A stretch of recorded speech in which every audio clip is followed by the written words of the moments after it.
새벽 4시, 서울에서 가장 부유한 동네인 청담동의 거대한 저택은 아직 깊은 어둠에 잠겨 있었다. 그리스 신전을 연상시키는 흰 대리석 기둥과 계절마다 최고의 조경사가 관리하는 정원은 그 자체로 하나의 예술 작품이었지만 그 차가운 아름다움 속에는 어떠한 온기도 느껴지지 않았다. 이 집의 진짜 태양은 아직 떠오르지 않았고 그저 고요한 어둠만이 대저택을 지배하고 있었다. 하지만 그 어둠 속에서 이미 움직이는 작은 그림자가 있었다. 이 집의 사용인들 중에서도 가장 먼저 하루를 시작하는 이혜은이었다. 그녀는 다락방에 가까운 작은 방에서 소리 없이 일어나 낡았지만 언제나 빳빳하게 다려진 회색 유니폼으로 갈아입었다. 24살의 그녀는 긴 생머리를 단정하게 묶고 얼굴에는 어떤 감정도 드러내지 않은 채 방을 나섰다. 그녀의 발걸음은 고양이처럼 가벼워 삐걱거리는 낡은 복도에서조차 거의 소리를 내지 않았다. 혜운의 첫 번째 임무는 저택의 1층 전체를 완벽하게 정돈하는 것이었다. 어젯밤 늦게까지 이어진 차씨 일가의 파티 흔적들이 거실에 널려 있었다. 최고급 와인이 담겨있던 크리스털 잔, 비싼 안주가 담겨있던 은쟁반, 그리고 아무렇게나 벗어 던져진 명품 쿠션들. 혜운은 숙련된 움직임으로 모든 것을 제자리에 돌려놓기 시작했다. 그녀의 손길은 빠르고 정확했지만 기계적이지는 않았다. 모든 물건의 위치, 각도, 심지어 쿠션의 주름 하나까지 완벽하게 기억하고 복원하는 그녀의 능력은 거의 초능력에 가까웠다. 그녀가 이 저택에서 일한 지 벌써 3년이 흘렀다. 처음에는 모든 것이 지옥 같았다. 차씨 일가의 예측 불가능한 분노와 경멸은 연약했던 그녀의 영혼을 매일같이 핥히었다. 하지만 이제 그녀는 단단해졌다. 아니, 단단해 보이는 법을 터득했다. 그녀의 무표정한 얼굴 뒤에는 날카로운 관찰력과 강철 같은 의지가 숨겨져 있었다. 청소를 마친 혜운은 주방으로 향했다. 이 집의 주인이자 대한민국 사교계의 여왕으로 군림하는 차여진 여사는 매일 아침 정확히 7시에 코스타리카 따라주 원두를 핸드드립으로 내린 커피와 갓 구운 크루아상을 원했다. 그녀의 아들인 차민주는 숙취 해소를 위한 꿀물을, 그리고 딸 차수진은 저지방 우유를 넣은 라떼와 과일 샐러드를 요구했다. 세 사람의 기호는 매일 미묘하게 바뀌었지만 혜운은 단 한 번도 실수한 적이 없었다. 그녀는 그들의 기분과 건강 상태를 파악하고 그들이 입을 열기 전에 원하는 것을 준비했다. 정확히 아급시 샹들리에가 눈부신 빛을 쏟아내는 거대한 식당에 차씨 일가가 하나둘 모습을 드러냈다. 황금색 실크 가운을 걸친 차여진 여사가 가장 먼저 자리에 앉았다. 그녀는 혜운이 낳은 커피 향을 맡으며 미간을 찌푸렸다. 이하은, 그녀의 목소리는 얼음처럼 차가웠다. 네, 사모님. 혜운은 허리를 굽히며 대답했다. 원두가 어제랑 다른 것 같구나. 향이 더 시큼해. 어제와 같은 따라주 원두입니다. 사모님, 다만 오늘은 어제보다 1도 높은 물로 내려서 산미가 조금 더 강조되었을 수 있습니다. 어제 사모님께서 소화가 잘 안 된다고 하셔서 아침 입맛을 돋우는 데 도움이 될까 하여. 혜운의 설명이 채 끝나기도 전에 날카로운 소리와 함께 커피잔이 바닥에 내동댕이 쳐졌다. 뜨거운 커피가 혜운의 발등 위로 쏟아졌지만 그녀는 미동도 하지 않았다. 하얀 대리석 바닥에 갈색 얼룩이 튀었다. 누가 너더러 그런 쓸데없는 판단을 하라고 했지. 넌 그냥 내가 시키는 대로만 하면 되는 기계야. 내 몸 상태를 걱정하는 척하지 마. 역겨우니까 차여진의 목소리에는 경멸이 가득했다. 혜운은 아무 말 없이 무릎을 꿇고 깨진 찻잔 조각과 커피를 닦기 시작했다. 뜨거운 액체가 살을 파고드는 것 같았지만 그녀의 얼굴에는 고통의 기색이 전혀 없었다. 이런 일은 일상이었다. 그때 밤새 술을 마신 듯 헝클어진 머리에 차민준이 내려왔다. 그는 혜은의 옆을 지나가며 아무렇지 않게 그녀의 어깨를 발로 툭 찼다. 어이, 거기 길 막지 말고 비켜. 꿀물이나 빨리 가져와. 네, 도련님. 혜은은 조용히 일어나 절뚝거리며 주방으로 향했다. 그녀의 등 뒤로 막잠에서 깬 차수진의 짜증 섞인 목소리가 들려왔다. 아침부터 재수 없어. 제 얼굴만 보면 밥맛이 뚝 떨어진다니까. 엄마, 저런 애 좀 어떻게 해고하면 안 돼. 가만둬라. 저렇게 말 잘 듣고 맷집 좋은 하녀 구하기도 쉽지 않으니. 우리가 베푸는 자비로 먹고 사는 주제에 감히 어딜 가겠어. 그들의 대화는 비수가 되어 혜은의 심장에 박혔다. 하지만 그녀는 괜찮았다. 이런 모욕과 학대는 그녀의 목표를 더욱 선명하게 만들 뿐이었다. 그녀는 단순한 하녀가 아니었다. 그녀는 복수를 위해 이곳에 온 것이었다. 그녀의 아버지 이성진 사장은 한때 유망한 중소기업을 이끌던 정직한 사업가였다. 하지만 차여진의 남편, 즉 JM그룹의 차 회장이 놓은 덫에 걸려 모든 것을 잃었다. 회사는 부도났고 아버지는 억울함을 감당하지 못한 채 심장마비로 돌아가셨다. 어머니는 충격으로 쓰러져 아직도 병원에 누워 계신다. 모든 것을 앗아간 그들이 바로 이 저택의 주인이었다. 혜은은 아버지가 돌아가시기 전 차 회장의 서재에 모든 증거가 있을 거야 라고 남긴 말을 잊지 않았다. 그래서 그녀는 신분을 숨기고 온갖 굴욕을 견디며 이 집에 들어왔다. 차씨 일가의 신뢰를 얻고 결정적인 증거를 찾아내 그들의 죄를 세상에 밝히는 것. 그것이 그녀가 살아가는 유일한 이유였다. 그날 오후 혜은에게 또 다른 시련이 닥쳤다. 차여진이 운영하는 갤러리에서 중요한 손님들이 오기로 되어 있었고 저택에서 작은 사전 미팅을 가졌다. 차여진은 혜은에게 집안 대대로 내려오는 은식기 세트를 완벽하게 닦아 놓으라고 명령했다. 수백 개에 달하는 포크, 나이프, 스푼을 흠집 하나 없이 광을 내는 것은 몇 시간이 걸리는 고된 작업이었다. 혜은은 서재 옆 작은 창고에서 묵묵히 은식기를 닦고 있었다. 부드러운 천으로 은을 닦아낼 때마다 그녀의 마음속 분노도 함께 날카롭게 벼려지는 듯했다. 그녀의 귀는 항상 열려 있었다. 서재에서 들려오는 차여진과 손님들의 대화, 복도를 오가는 사람들의 발소리. 모든 것이 그녀에게는 정보였다. 그래서 이번 자선 경매 작품은 저희 갤러리에서 독점으로 진행하는 걸로. 차여진의 목소리가 들려왔다. 혜은은 그녀가 어떤 방식으로 비자금을 조성하고 탈세를 하는지 어렴풋이 알고 있었다. 아버지가 남긴 자료와 지난 3년간 그녀가 몰래 엿들은 정보들을 종합하면 퍼즐 조각이 거의 맞춰져 가고 있었다. 문제는 결정적인 한 조각, 차 회장의 비밀 장부에 대한 증거였다. 바로 그때 술에 취한 차민준이 비틀거리며 복도를 걸어왔다. 그는 창고 문을 활짝 열고 안에 쭈그려 앉아있는 혜은을 발견했다. 그의 눈에 비친 것은 경멸과 짜증이었다.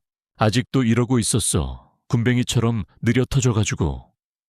그것 때문에 내가 물 마시러 가는데 길까지 돌아가야 하잖아.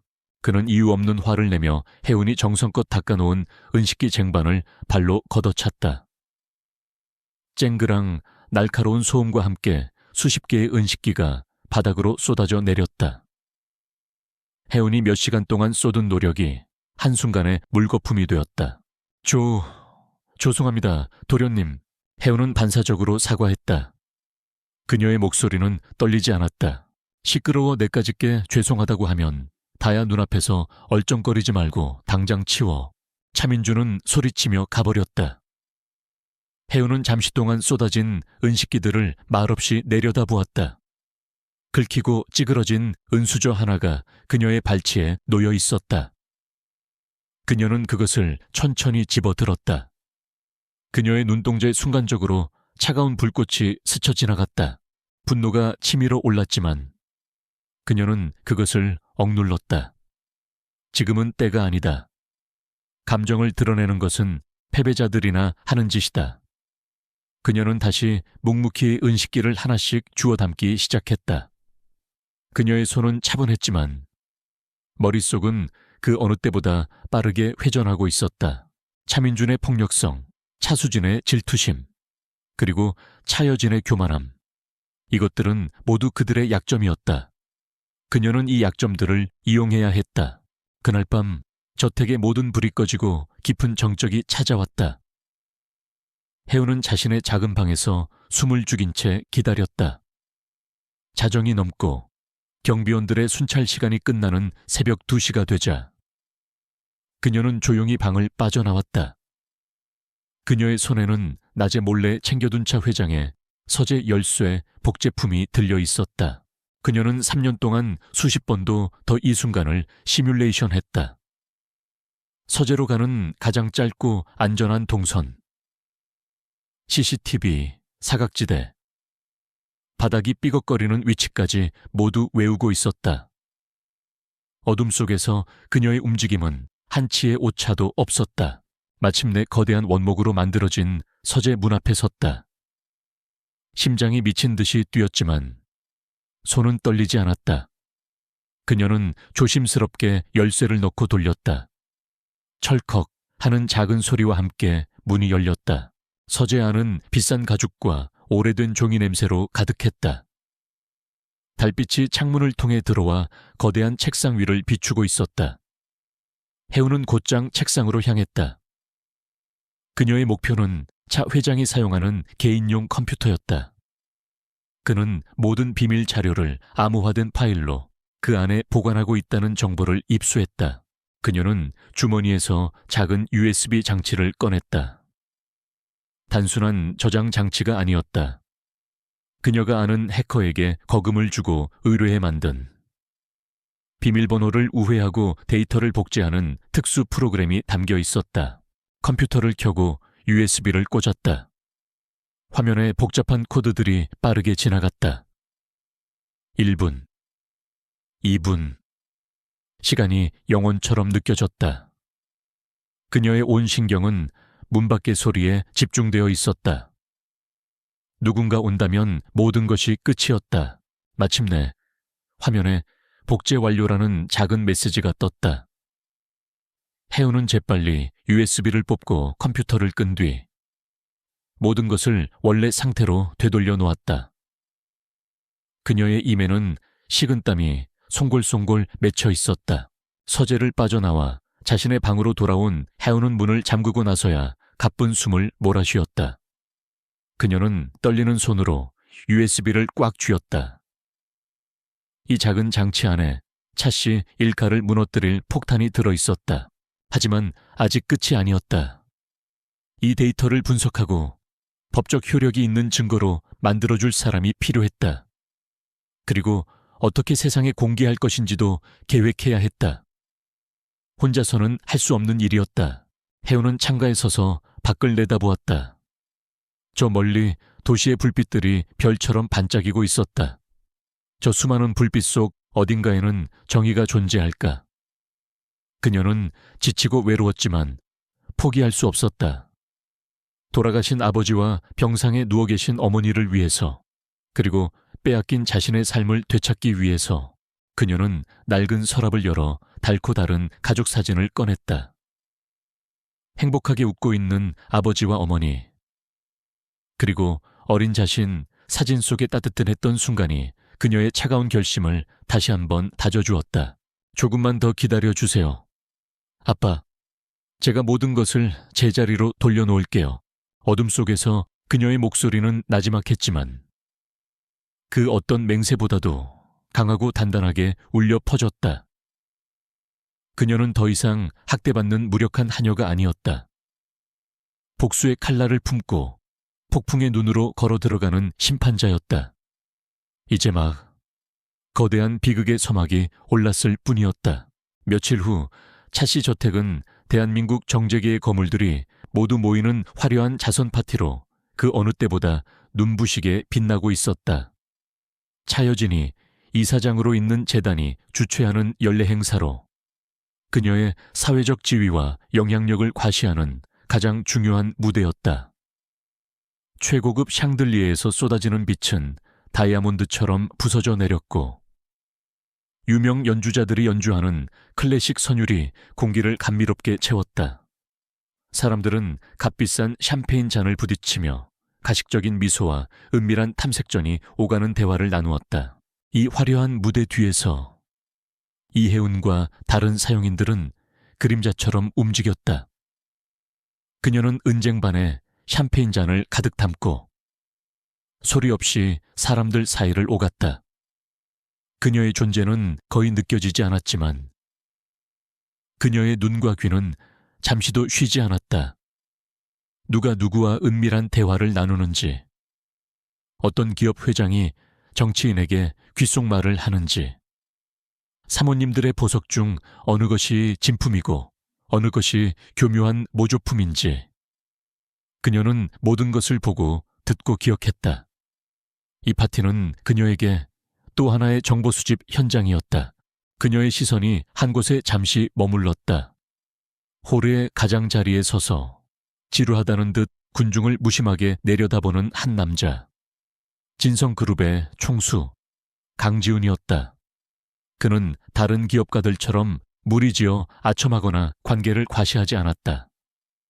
그저 홀로 서 있는 것만으로도 압도적인 존재감을 뿜어내고 있었다. 짙은 남색의 맞춤 정장은 그의 다부진 체격과 완벽하게 어울렸고 날카로운 턱선과 깊이를 알 수 없는 검은 눈동자는 그에게 범접할 수 없는 아우라를 부여했다. 그는 이 위선적인 파티에 어울리지 않는 이질적인 존재처럼 보였다. 그리고 바로 그 점이 혜운의 흥미를 끌었다. 강지훈, 아버지의 서류 속에서 몇 번 보았던 이름이었다.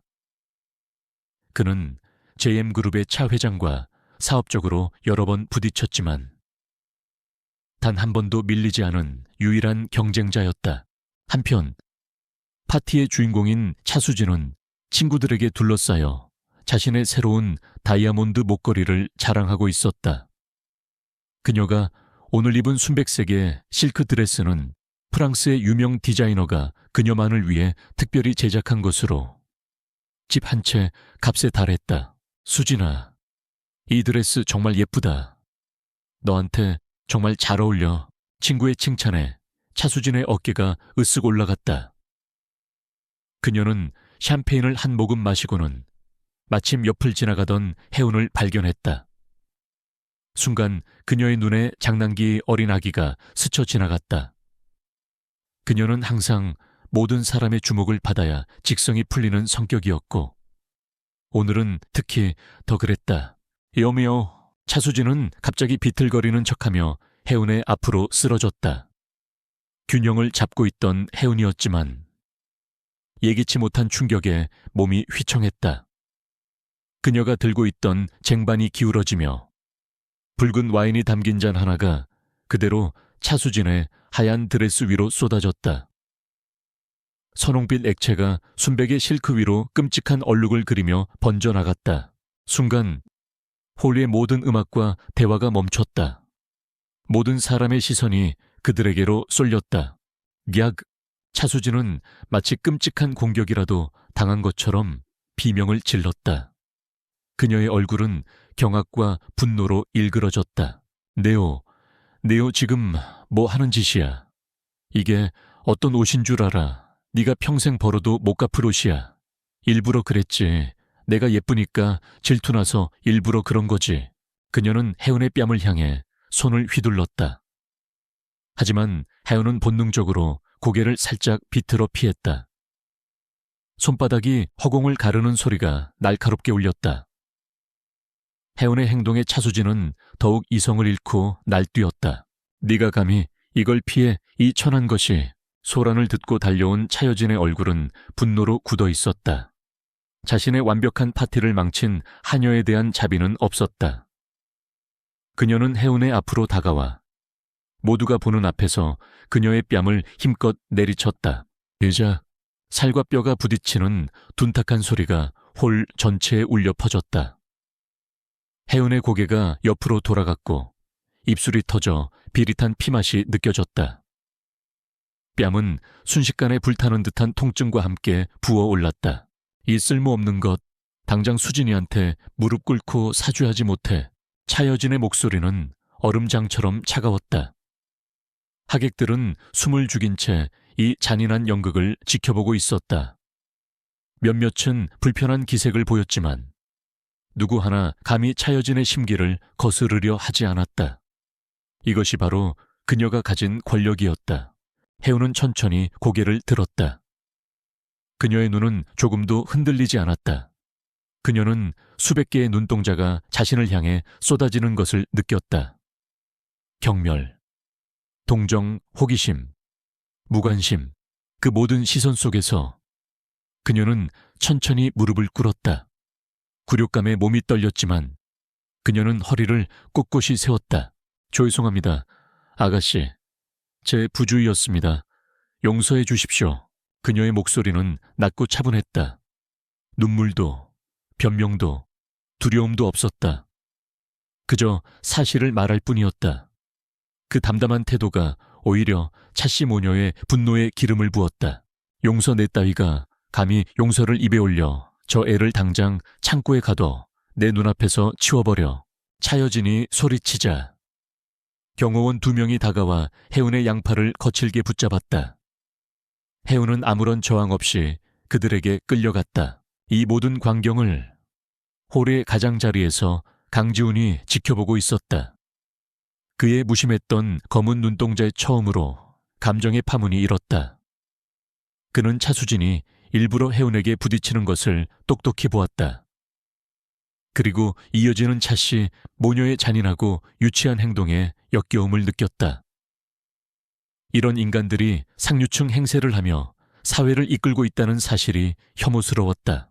하지만 그의 시선을 사로잡은 것은 그들의 추악함이 아니었다. 바로 그 하녀, 이혜은이었다. 모두가 보는 앞에서 뺨을 맞고 무릎 꿇는 굴욕 속에서도 그녀는 조금도 무너지지 않았다. 그녀의 눈빛은 마치 깊은 호수와 같아서 그 어떤 돌멩이도 파문을 일으킬 수 없을 것 같았다. 두려움 대신 차가운 의지가, 체념 대신 날카로운 이성이 담겨 있었다. 그 모습은 천한 하녀의 것이 아니었다. 그것은 위장한 채 때를 기다리는 전사의 모습이었다. 그는 처음으로 이 지루한 파티에 온 것을 후회하지 않았다. 흥미로운 것을 발견했기 때문이다.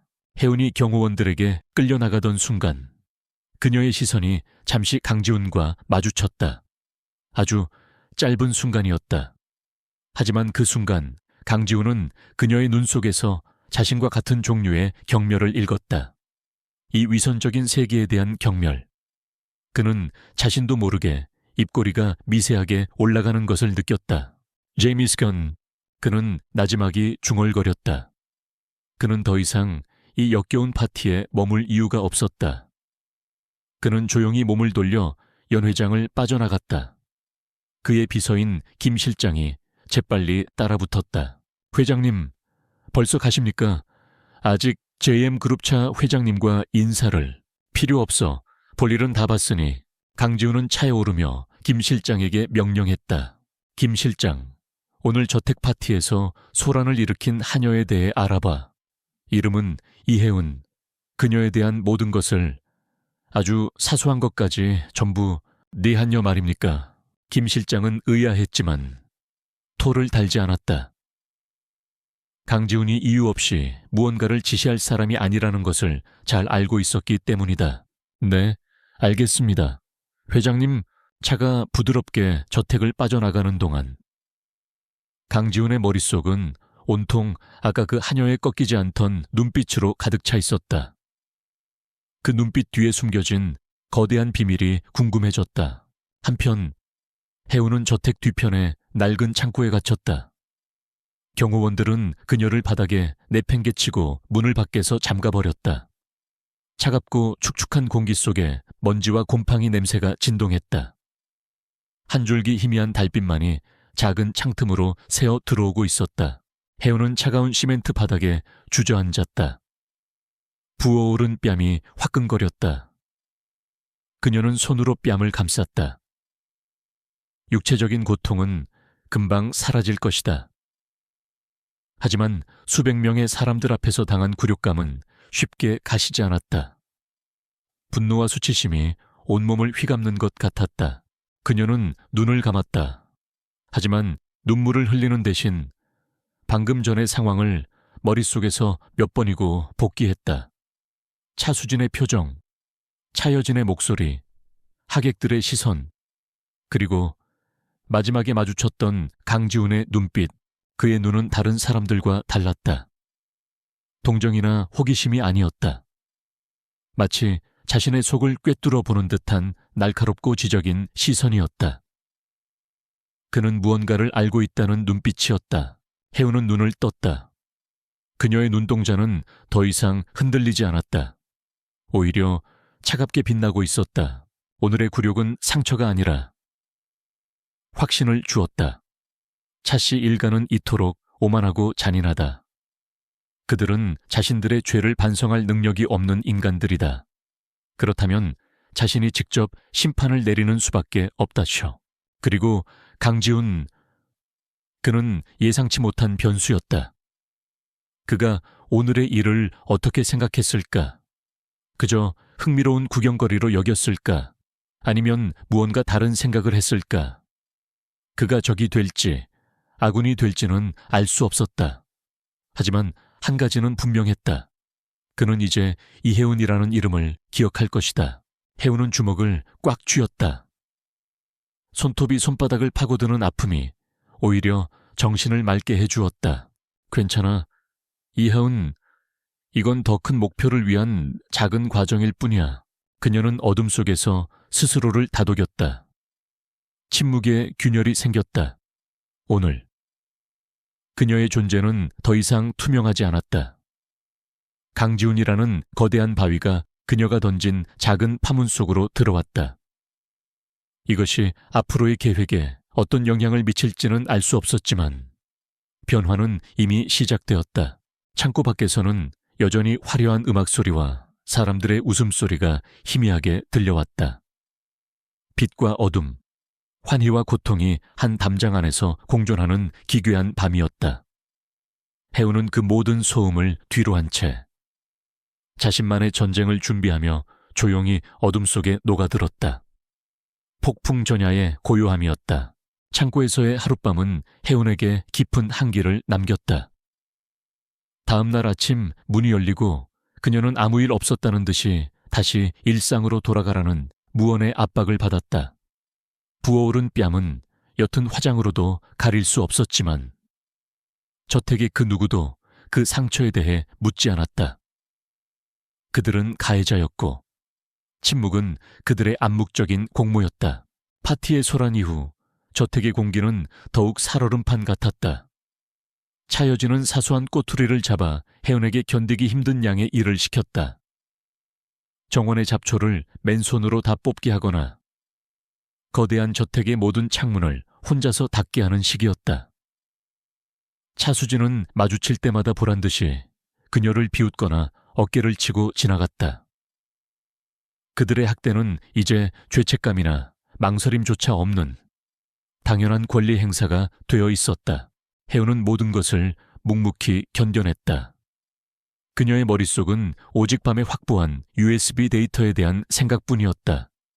하지만 그 내용을 확인하고 분석할 방법이 막막했다. 자신의 낡은 노트북으로 열었다가는 흔적이 남거나 바이러스에 감염될 위험이 있었다. 외부 조력자가 절실했지만 누구를 믿어야 할지 알 수 없었다. 그로부터 이틀 후 예상치 못한 인물이 저택에 다시 나타났다. 강지훈이었다. 그는 차 회장과의 사업 미팅을 핑계로 저택을 방문했다. 그의 등장은 차씨 일가를 긴장시켰다. 특히 파티에서 그의 차가운 시선을 느꼈던 차여진은 애써 환한 미소를 지으며 그를 맞았다. 강 총수께서 직접 여기까지 오시다니 영광입니다. 별 말씀을. 중요한 안건이라 직접 찾아뵙는 것이 예의라고 생각했습니다. 강지훈은 비즈니스적인 미소를 지으며 응대했지만 그의 눈은 무언가를 찾듯 저택 내부를 빠르게 훑었다. 해운은 차를 내오라는 지시에 따라 응접실로 향했다. 그녀가 찻잔을 내려놓을 때 강지훈의 시선이 잠시 그녀의 뺨에 머물렀다. 멍 자국은 옅어졌지만 여전히 남아있었다.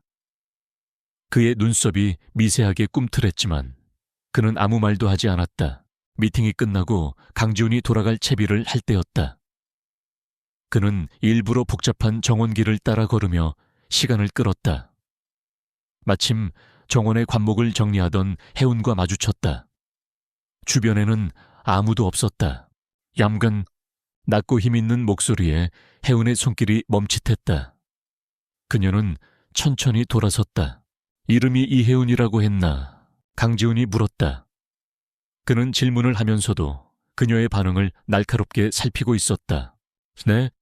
그 얼굴, 그 여자들이 한 짓인가? 그의 직설적인 질문에 해오는 순간 할 말을 잃었다. 누구도 묻지 않았던, 모두가 외면했던 진실을 그는 아무렇지 않게 입에 담았다. 뉘어머져서 생긴 상처입니다. 해운은 기계적으로 대답했다. 경계심이 온몸의 감각을 곤두세웠다. 이 남자의 의도를 알 수 없었다. 강지훈은 피식 웃었다. 그 웃음에는 조소가 담겨 있었다. 거짓말은 서투르군.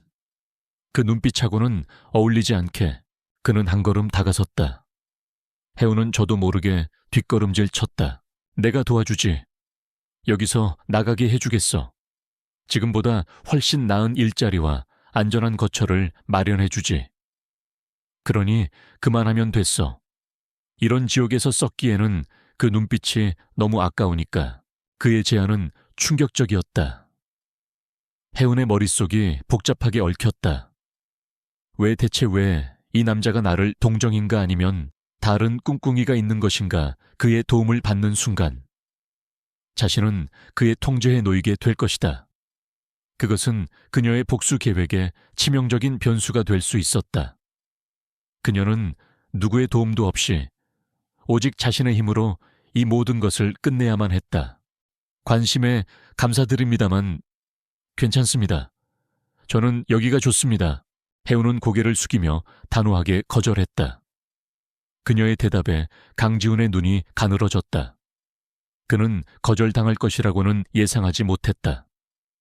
대부분의 사람들은 그의 제안에 기꺼이 무릎을 꿇었다.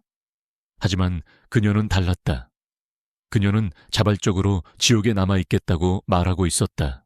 좋다고 제정신인가? 제 걱정은 하지 않으셔도 됩니다. 그럼 이만 실례하겠습니다. 해운은 서둘러 몸을 돌려 그 자리를 떠났다. 강지훈은 멀어지는 그녀의 작은 뒷모습을 말없이 바라보았다.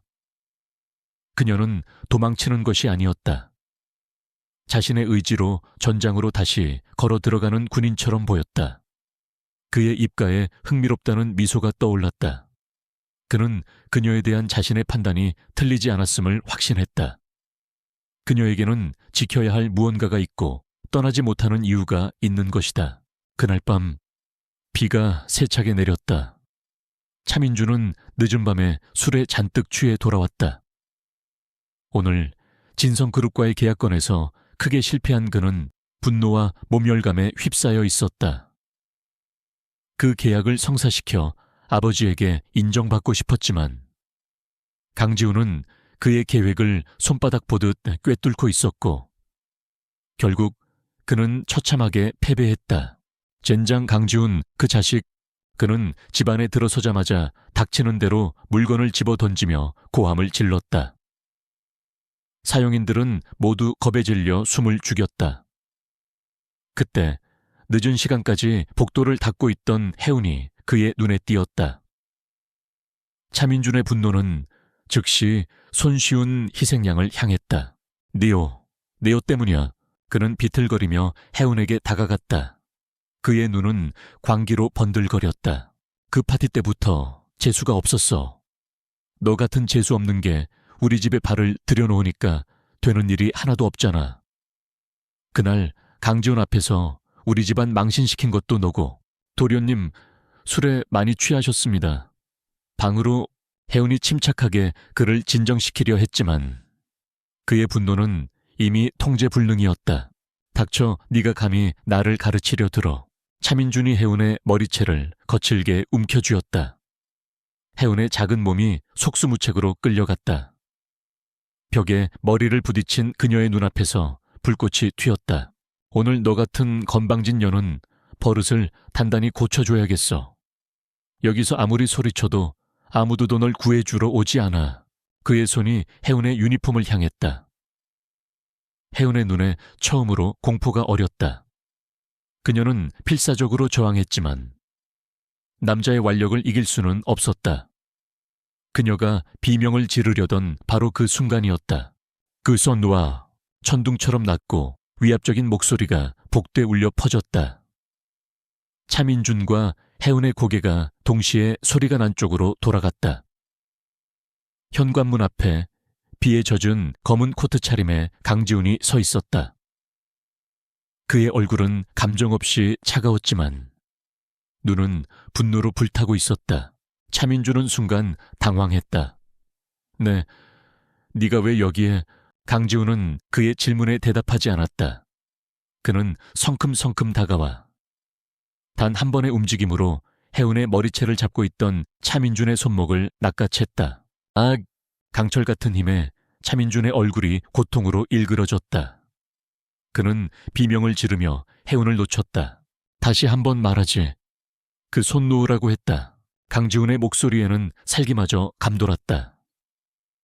그는 차민준을 벌레 보듯 쳐다보며 경멸적으로 말했다. 약한 여자한테나 화풀이하는 꼴이라니. 네, 아버지가 이걸 보면 뭐라고 할까? 이건 우리 집안일이야. 네가 상관할 바 아니야. 당장 꺼져. 차민준이 악을 썼지만 강지훈은 눈 하나 깜짝하지 않았다. 그는 차민준의 손목을 비틀어 그를 바닥에 내팽개쳤다. 그리고는 자신의 값비싼 코트를 벗어 충격으로 떨고 있는 혜운의 어깨에 덮어주었다. 가자. 그는 혜운의 팔을 부드럽게 잡으며 말했다. 명령이었지만 그 안에는 거부할 수 없는 안도감이 담겨 있었다. 혜운은 잠시 망설였다. 지금 이대로 떠나면 그녀의 3년간의 노력이 모두 물거품이 될 수도 있었다. 하지만 그녀는 알았다. 여기에 더 있다가는 목숨이 위험할 뿐만 아니라 인간으로서의 존엄성마저 완전히 짓밟히고 말 것이라는 것을. 그녀는 고개를 끄덕였다. 강지훈은 혜운을 데리고 저택을 빠져나왔다. 바닥에 나뒹굴던 차민준은 그저 그들의 뒷모습을 보며 욕설을 퍼부을 뿐이었다. 밖에는 강지훈의 차가 대기하고 있었다. 그는 혜운을 뒷좌석에 조심스럽게 태우고 자신도 옆에 올라탔다. 차가 부드럽게 출발하자 끔찍했던 차씨 저택이 빗속으로 멀어져 갔다. 혜운은 창밖을 보며 자기도 모르게 안도의 한숨을 내쉬었다. 차 안에는 침묵이 흘렀다. 강지훈은 아무것도 묻지 않았다. 그는 그저 운전기사에게 나지막이 목적지를 말했다. 진성 호텔 펜트하우스로. 얼마 지나지 않아 차는 서울 시내가 한눈에 내려다 보이는 최고급 호텔 앞에 멈췄다. 강지훈은 혜운을 데리고 전용 엘리베이터를 타고 최고층으로 올라갔다. 문이 열리자 혜운의 눈앞에 믿을 수 없는 광경이 펼쳐졌다.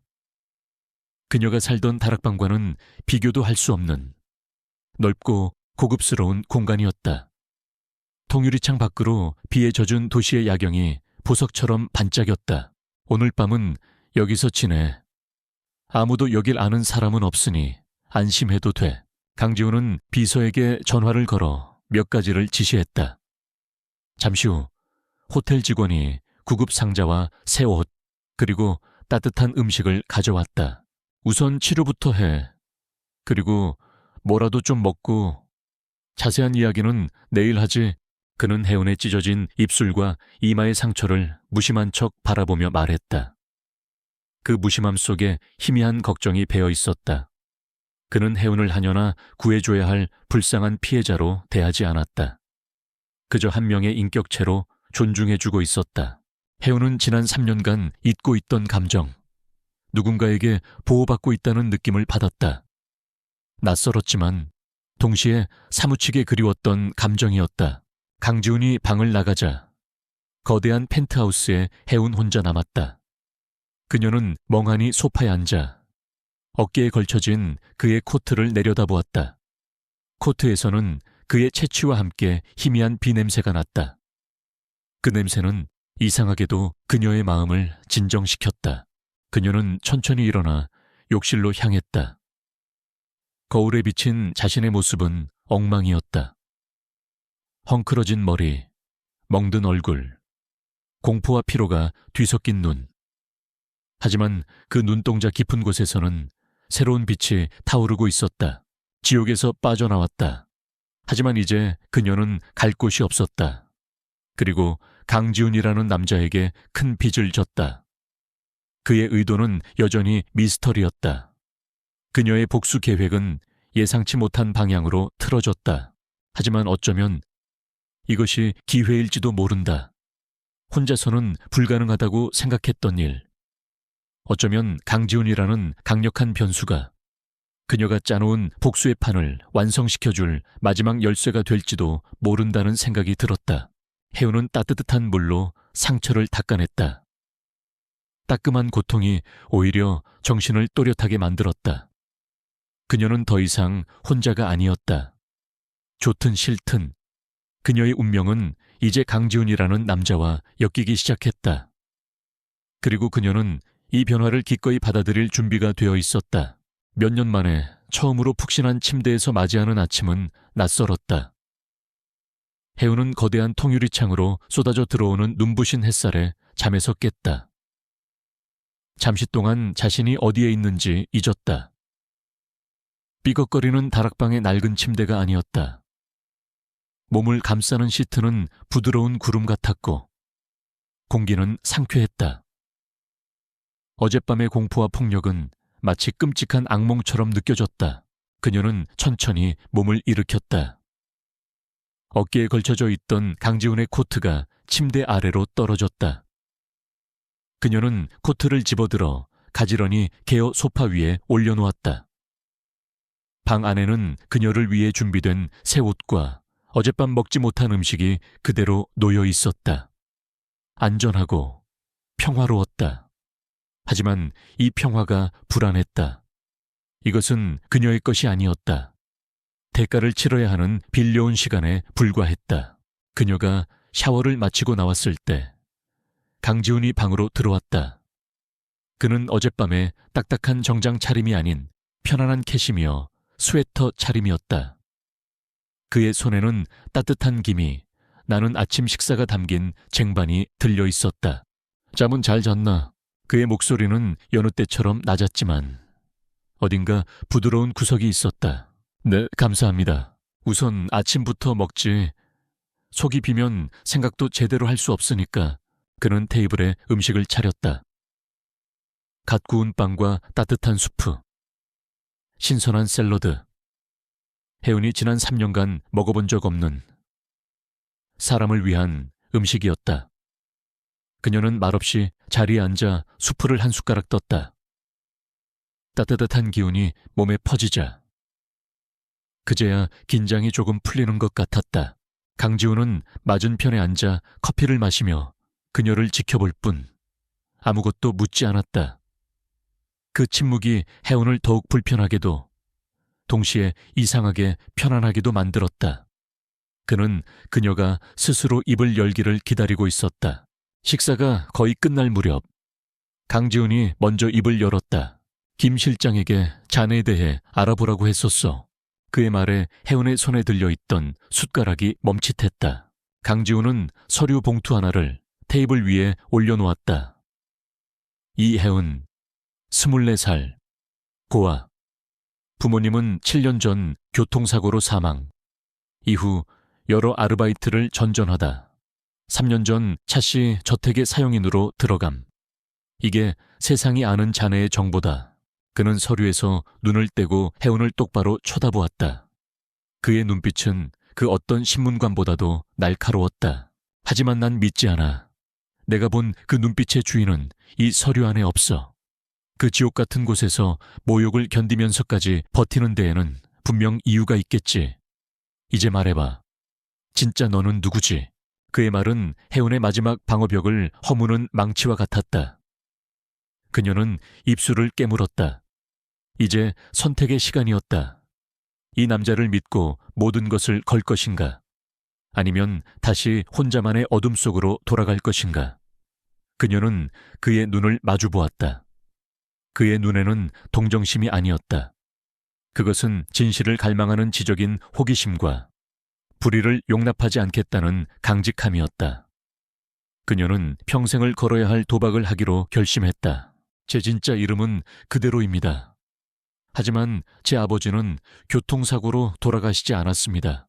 해운은 떨리는 목소리로, 그러나 분명하게 입을 열었다. 그녀는 지난 7년간 가슴 속에만 묻어두었던, 아무에게도 하지 못했던 이야기를 꺼내놓기 시작했다. 저희 아버지는 이성진 사장님이셨습니다. 한때 국내 최고의 기술력을 자랑하던 IT 벤처기업 유림테크의 대표셨죠. 강지훈의 눈이 살짝 커졌다. 유림테크, 그도 기억하고 있었다. 혜성처럼 나타나 혁신적인 기술로 업계를 놀라게 했지만 어느 날 갑자기 부도 처리되어 역사 속으로 사라진 비운의 기업이었다. 아버지는 정직하고 열정적인 분이셨습니다. 자신의 기술로 세상을 더 나은 곳으로 만들 수 있다고 믿으셨죠. 하지만 JM그룹의 차 회장이 저희 아버지를 눈여겨보기 시작했습니다. 해운의 목소리에 분노가 서렸다. 차 회장은 아버지의 기술을 원했습니다. 그는 몇 번이고 인수합병을 제안했지만 아버지는 번번이 거절하셨습니다. 자신의 신념과 직원들을 버릴 수 없다고 하셨죠. 그러자 차 회장은 비열한 방법을 쓰기 시작했습니다. 그녀는 그날의 일들을 어제 일처럼 생생하게 이야기했다.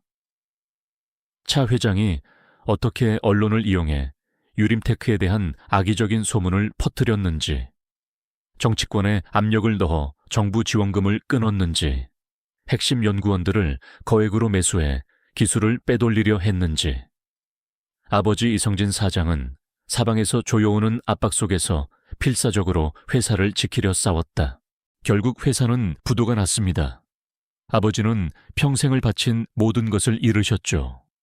그리고 그 충격으로 저희 집 거실에서 심장마비로 쓰러지셨습니다. 돌아가시기 직전 제게 말씀하셨어요. 차 회장 서재에 모든 증거가 있을 거라고. 자신이 당한 모든 음모의 증거가 담긴 비밀 장부가 분명히 그곳에 있을 거라고요. 해운의 눈에서 눈물이 흘러내렸다. 3년 만에 처음 흘리는 눈물이었다. 어머니는 그 충격으로 쓰러져 아직도 의식을 찾지 못하고 병원에 누워 계십니다. 저는 혼자가 되었고 제게 남은 것은 복수심뿐이었습니다. 그래서 이름을 바꾸고 신분을 숨긴 채 그 지옥으로 제 발로 걸어 들어갔습니다. 아버지의 마지막 말씀을 증명하기 위해서, 그들의 죄를 세상에 밝히기 위해서요. 이야기가 끝나자 방 안에는 무거운 침묵이 흘렀다. 해운은 흐느끼며 고개를 숙였다. 자신의 가장 깊은 상처와 비밀을 모두 드러낸 그녀는 완전히 무방비 상태였다. 강지훈은 한참 동안 말이 없었다. 그의 얼굴은 분노로 차갑게 굳어 있었다. 그가 알고 있던 것보다 훨씬 더 추악하고 거대한 범죄였다. 한 사람의 인생과 그의 가족을 무참히 짓밟은 대가로 불을 쌓아온 자들. 그가 그토록 경멸하던 종류의 인간들이었다. 그는 자리에서 일어나 해운에게 다가갔다. 그리고 그녀의 앞에 섰다. 해운은 그가 자신을 비웃거나 혹은 귀찮은 일에 엮였다고 생각할까봐 두려웠다. 하지만 그는 아무 말 없이 그녀의 어깨를 가만히 감싸 안았다. 서툴지만 따뜻한 위로였다. 힘들었겠군. 그의 낮은 목소리가 해운의 귓게 울렸다. 그 한마디에 지난 7년간 억눌러 왔던 해운의 모든 서름과 고통이 터져나왔다. 그녀는 어린아이처럼 그의 품에 안겨 소리내어 울었다. 한참 후 혜운이 울음을 그치고 진정했을 때 그녀는 마지막 결심을 굳혔다. 그녀는 품속에서 작은 물건을 꺼내 그에게 내밀었다. 며칠 전 목숨을 걸고 손에 넣은 USB였다. 이 안에 아버지가 말씀하신 증거가 있을 거라고 생각해요. 하지만 암호화되어 있어서 저 혼자서는 열어볼 수 없었습니다. 혹시 강지훈은 USB를 받아들었다. 그의 눈빛은 그 어느 때보다 진지했다. 이것은 이제 단순히 한 여자를 돕는 일이 아니었다. 그의 라이벌인 JM그룹을 무너뜨릴 수 있는 결정적인 무기이자 비즈니스 세계의 정의를 바로 세울 기회였다. 무엇보다 목숨을 걸고 여기까지 온 이 용감한 여자에 대한 존경심이 그의 마음을 움직였다. 자네는 불가능한 일을 해냈어. 이혜운, 정말 대단한 일을. 그의 목소리에는 진심 어린 감탄이 담겨 있었다. 이제부터는 혼자가 아니야. 내가 함께하지. 진성그룹의 모든 역량을 동원해서 이 USB를 분석하고 차씨 일가를 법의 심판대에 세울 거야. 이건 약속하지. 그의 말에는 조금의 망설임도 없었다. 그것은 단순한 위로가 아니라 강력한 힘을 가진 남자의 맹세였다. 혜운은 그의 눈을 보았다. 그 안에는 흔들림 없는 결의가 있었다. 그녀의 외로운 복수는 이제 거대한 연대를 얻었다. 어깨를 짓누르던 무거운 짐의 절반이 덜어지는 기분이었다. 강지훈은 즉시 행동에 들어갔다.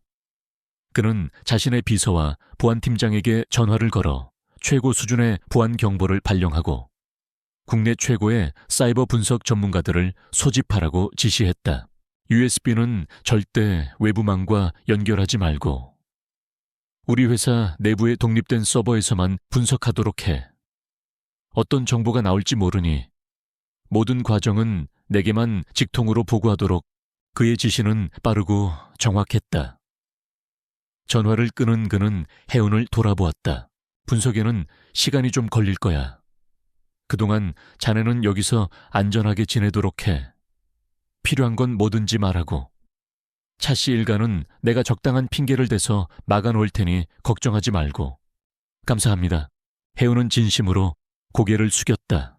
감사는 나중에 받지. 모든 것이 끝나고 자네가 진짜 웃음을 되찾았을 때 그 순간 두 사람의 관계는 완전히 재정이 되었다. 구원자와 피해자가 아닌 위험한 전쟁을 함께 치르는 동맹이 된 것이다. 서로를 향한 깊은 신뢰와 존중이 그들 사이에 싹트기 시작했다. 혜운은 통유리창 너머로 펼쳐진 서울의 풍경을 내려다보았다. 잿빛이었던 세상이 조금은 다르게 보이기 시작했다. 절망의 끝에서 그녀는 마침내 한 줄기 빛을 발견했다. 과거의 각성은 그녀를 절망이 아닌 강력한 희망으로 이끌고 있었다. 복수의 서막은 끝났다. 이제 심판의 시간이 다가오고 있었다. 강지훈의 펜트하우스는 어느새 거대한 전쟁을 지휘하는 비밀 사령부로 변해 있었다. 거실의 거대한 벽면에는 여러 개의 모니터가 설치되었고 진성그룹의 최고 전문가들이 화상회의 시스템을 통해 24시간 연결되어 있었다.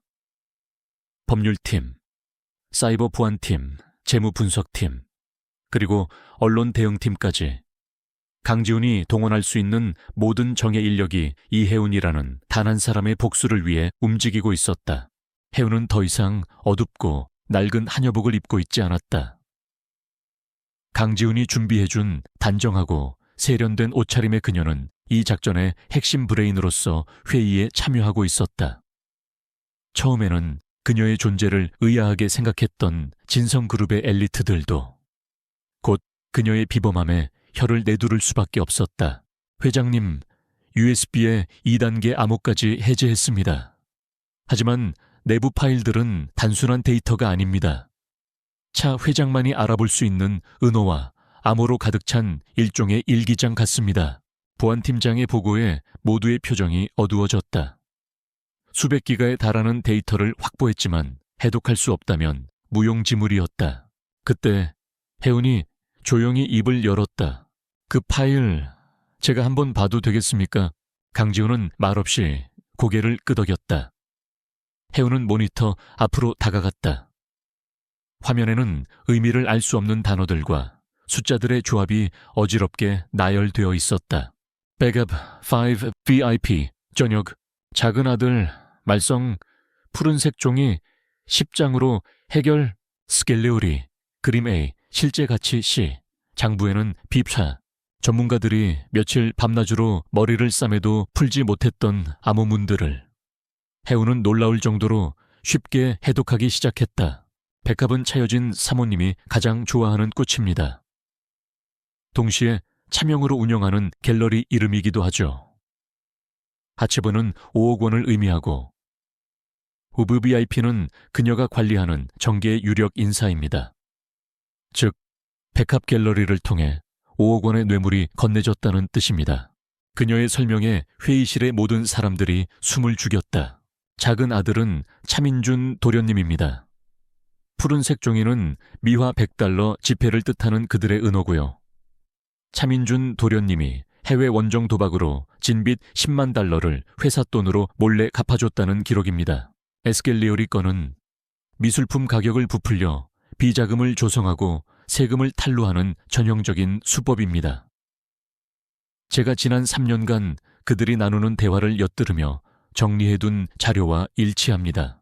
해우는 단순한 기억력에 의존하는 것이 아니었다. 그녀는 지난 3년간 차씨 일가의 모든 것을 관찰하고 분석했다. 그들의 사소한 습관, 말투, 비밀스러운 통화 내용, 심지어 버려진 메모 조각까지 그 모든 파편화된 정보들이 그녀의 머릿속에서 거대한 데이터베이스를 이루고 있었다. 그녀는 차씨 일가에 대한 모든 것을 알고 있는 살아있는 암호 해독기였다. 강지훈은 경이로운 눈으로 그녀를 바라보았다. 그는 처음부터 그녀의 비범함을 알아보았지만 이 정도일 줄은 몰랐다. 그녀는 단순히 복수심에 불타는 피해자가 아니었다. 치밀하고 지적이며 강인한 전략가였다. 그녀를 향한 그의 감정은 연민을 넘어 깊은 존경심과 매력으로 변해가고 있었다. 좋아, 이제 무기는 충분히 확보된 것 같군. 강지훈이 회의를 정리했다. 하지만 한 번에 모든 것을 터뜨릴 수는 없어. 놈들이 빠져나갈 구멍을 만들고 증거를 인멸할 시간을 주게 될 뿐이다. 우리는 천천히, 그리고 아주 고통스럽게 그들의 숨통을 조여야 해. 첫 번째 목표는 어디로 할까? 이혜훈 씨, 그는 자연스럽게 그녀에게 의견을 물었다. 혜훈은 잠시 생각하더니 망설임 없이 대답했다. 차여진 사모님입니다. 차 회장은 교활하고 신중해서 꼬리를 잡기 어렵지만 차여진 사모님은 오만하고 자존심이 강해서 예상치 못한 공격에 쉽게 무너질 겁니다. 그녀가 관리하는 백합 갤러리의 탈세 혐의부터 터뜨리는 게 좋겠습니다. JM그룹 전체를 흔들기엔 약하지만 그들의 내부에 균열을 만들고 혼란에 빠뜨리기엔 충분한 파급력을 가질 겁니다.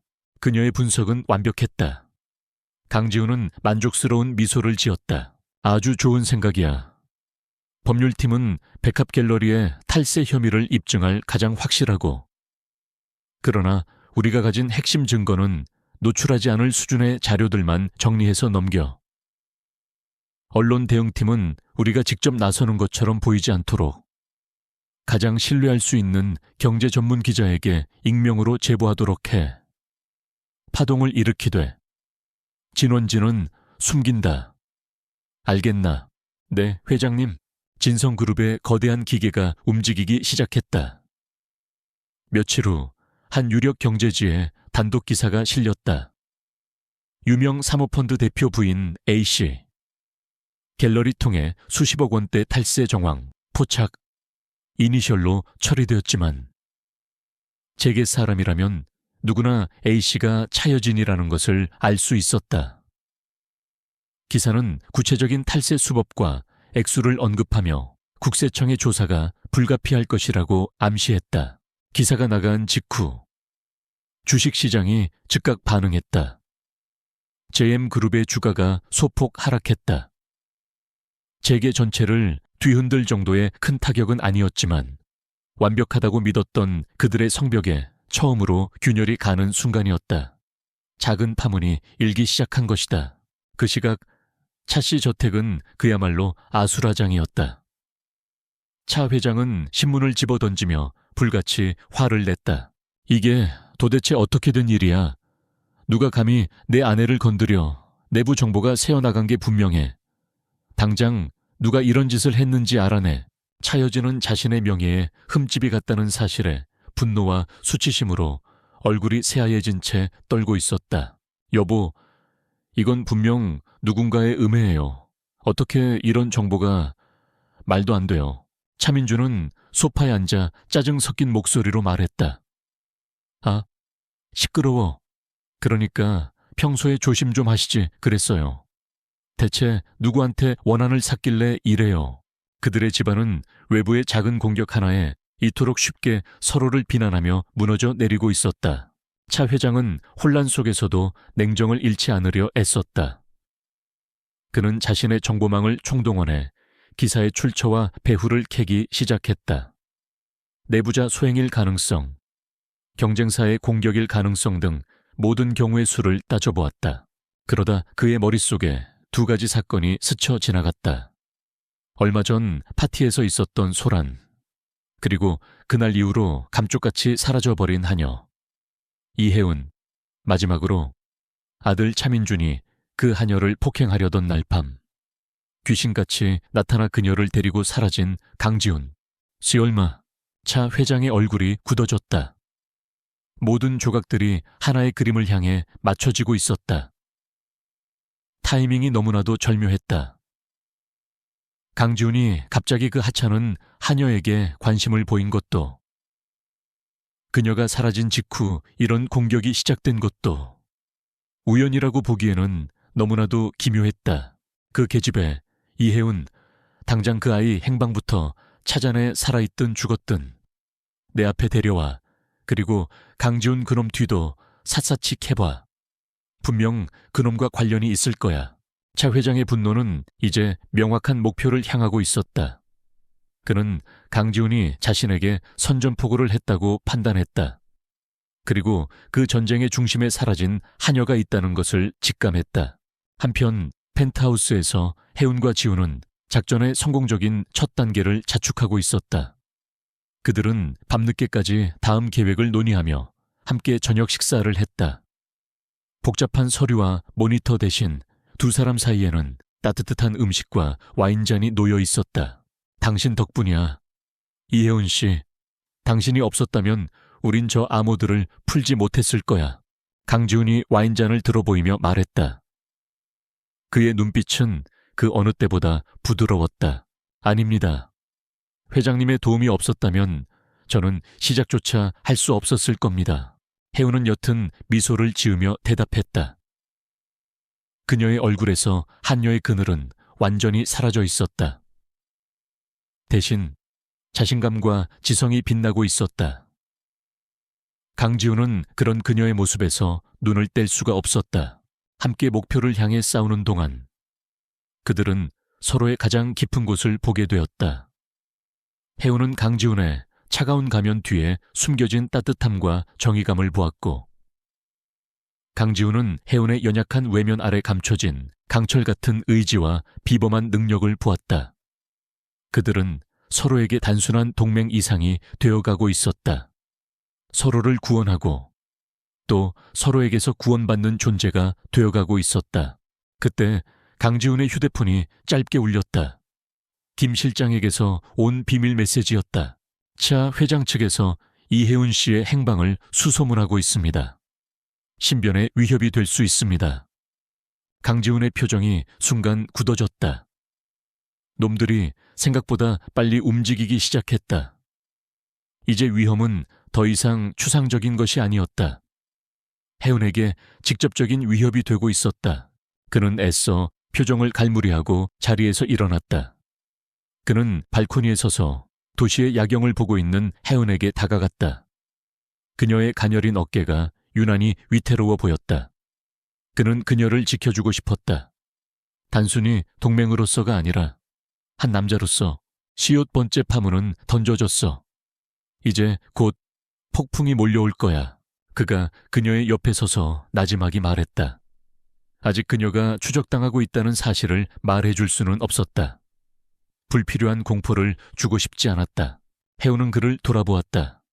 그녀의 눈은 조금의 두려움도 없이 결의에 차 있었다. 전 준비됐어요. 그 대답에 강지훈은 자신도 모르게 희미한 미소를 지었다. 그는 알았다. 이 싸움은 길고 험난하겠지만 그는 결코 혼자가 아닐 것이라는 것을. 그리고 이 용감한 여자를 위해서라면 그 어떤 폭풍과도 맞서 싸울 수 있을 것이라는 것을. 방역의 작은 파문은 이제 거대한 폭풍을 부르고 있었다. 이혜운이 던진 작은 파문은 예상보다 훨씬 빠르고 거대한 폭풍을 불러왔다. 차 회장은 단순한 분노를 넘어 생존을 위한 싸움을 시작했다. 그는 수십 년간 정재기에 뿌리내린 자신의 거대한 인맥과 자금력을 총동원하여 진성그룹과 강지훈을 향한 전면전을 선포했다. 첫 번째 공격은 진성그룹의 가장 민감한 부분을 파고들었다. 진성그룹이 수년간 공들여온 국책사업 프로젝트가 갑자기 재검토에 들어갔다. 유력한 사업자였던 진성그룹에 대한 부정적인 여론이 갑자기 형성되었고 담당 부처는 석연치 않은 이유로 최종 결정을 보류했다. 그 배후에 차 회장과 오랜 유착관계를 맺어온 여당의 실세 정치인이 있다는 것은 공공연한 비밀이었다. 동시에 국세청은 진성그룹의 핵심 계열사들에 대한 특별 세무조사에 착수했다. 정상적인 조사라고 보기에는 시기와 강도가 이례적이었다. 차 회장이 법조계에 심어둔 자신의 인맥을 움직인 결과였다. 금융시장도 흔들리기 시작했다.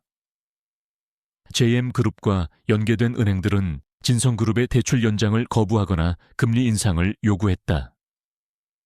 증권계는 진성그룹 유동성 위기설이라는 악성 루머가 퍼져나갔고 개미 투자자들의 투매가 이어지며 진성그룹의 주가는 연일 폭락했다. 설상가상으로 차 회장이 비밀리에 자금을 대는 황색 언론들은 강지훈의 사생활과 경영 스타일에 대한 비방 기사를 쏟아내며 그를 흔들기 시작했다. 진성그룹의 본사 빌딩은 그야말로 전시 상황이었다. 긴급 이사회에서 임원들은 패닉에 빠져 있었다. 회장님 이대로 가다간 정말 회사가 위험해집니다. 주가 방어를 위해 자사주를 매입해야 합니다. 국세청 조사 때문에 모든 업무가 마비될 지경입니다. 차 회장이 작정하고 우리를 죽이려 드는 것 같습니다. 일단은 한 발 물러서는 것이 사방에서 터져 나오는 아우성 속에서도 강지훈은 빙산처럼 차갑고 고요했다. 그의 얼굴에는 두려움이나 혼란의 기색이 전혀 없었다. 오히려 이런 위기 상황에서 그의 리더십은 더욱 빛을 발했다. 자사주 매입은 하지 않는다. 적의 의도대로 자금을 소모할 필요는 없어. 주가는 다시 오를 거다. 세무조사는 좋다. 우리는 털어서 먼지 한 톨 나올 것 없는 회사다. 오히려 이번 기회에 우리 기업의 투명성을 시장에 증명해 보일 수 있겠지. 각 계열사 대표들은 동요하지 말고 직원들을 다독이며 맡은 바 업무에만 집중하도록 해. 이 전쟁의 지휘는 내가 직접 한다. 그의 목소리에는 듣는 사람을 압도하고 신뢰하게 만드는 힘이 있었다. 술렁이던 임원들은 그의 확신에 찬 모습에 점차 안정을 되찾았다. 강지훈은 즉시 위기관리팀을 가동하고 쏟아지는 공격들을 하나하나 침착하게 방어해 나가기 시작했다. 그는 마치 체스판의 고수처럼 상대의 수를 미리 읽고 최소한의 희생으로 최대의 방어 효과를 내는 전략을 구사했다. 하지만 아무리 그가 강철 같은 의지를 가졌다 해도 혼자서 감당하기에는 버거운 싸움이었다. 펜트하우스에서 해우는 속수무책으로 이 모든 상황을 지켜보고 있었다. 텔레비전 뉴스, 인터넷 기사, 증권정보 앱, 온통 진성그룹의 위기를 알리는 소식뿐이었다. 그녀의 심장은 납덩이라도 매달린 것처럼 무겁게 가라앉았다. 나 때문에 저 사람이 위험에 처했어. 죄책감이 그녀를 덮쳤다. 그녀는 복수를 원했지만 그 과정에서 자신을 구해준 은인이 파멸하는 것을 원하지는 않았다. 자신이 강지훈에게 감당할 수 없는 짐이 되어버린 것만 같았다. 그가 자신을 구하지 않았다면 이런 일은 일어나지 않았을 것이다. 그날 밤 강지훈은 새벽이 다 되어서야 펜트하우스로 돌아왔다. 그의 얼굴에는 깊은 피로의 그림자가 드리워져 있었다. 그가 문을 열었을 때 거실에 불은 꺼져 있었지만 식탁 위에 작은 스탠드가 켜져 있었고 그 아래에는 따뜻한 수프와 샌드위치가 놓여 있었다. 그리고 그 옆 소파에는 진성그룹의 재무제표와 관련 기사들을 산더미처럼 쌓아놓고 읽다가 잠이 든 혜운이 있었다. 그녀는 잠결에도 무언가 고심하는 듯 미간을 살짝 찌푸리고 있었다. 강지훈은 자신도 모르게 옅은 미소를 지었다. 온종일 계속된 전투로 삭막해졌던 그의 마음에 따뜻한 온기가 스며드는 것 같았다. 그는 조용히 다가가 자신의 재킷을 벗어 그녀의 어깨 위에 덮어주었다. 그의 손길의 혜운이 잠에서 깼다. 아, 오셨어요. 죄송해요. 저도 모르게 잠이... 아니, 내가 너무 늦었지. 그는 그녀의 앞에 놓인 자료들을 보았다. 그녀가 밤새 얼마나 애썼는지 알 수 있었다. 혜운은 고개를 숙이며 말했다. 죄송합니다. 저 때문에 회장님이 공영에 처하셨어요. 제가 아니었다면 이런 일은 없었을 텐데 저는 회장님께 짐만 되는 존재입니다. 그녀의 목소리는 자책감으로 떨리고 있었다. 그 순간 강지훈은 그녀의 앞에 무릎을 굽혀 앉았다. 그는 그녀의 턱을 부드럽게 들어올려 자신을 보게 했다. 내 눈을 봐. 이혜운. 그의 목소리는 단호했다. 이건 당신 탓이 아니야. 절대로. 차 회장 같은 부류의 인간들과 나는 언젠가는 반드시 부딪힐 운명이었어. 비즈니스 세계는 약육강식의 정글이고 정의를 지키기 위해서는 싸워야만 해.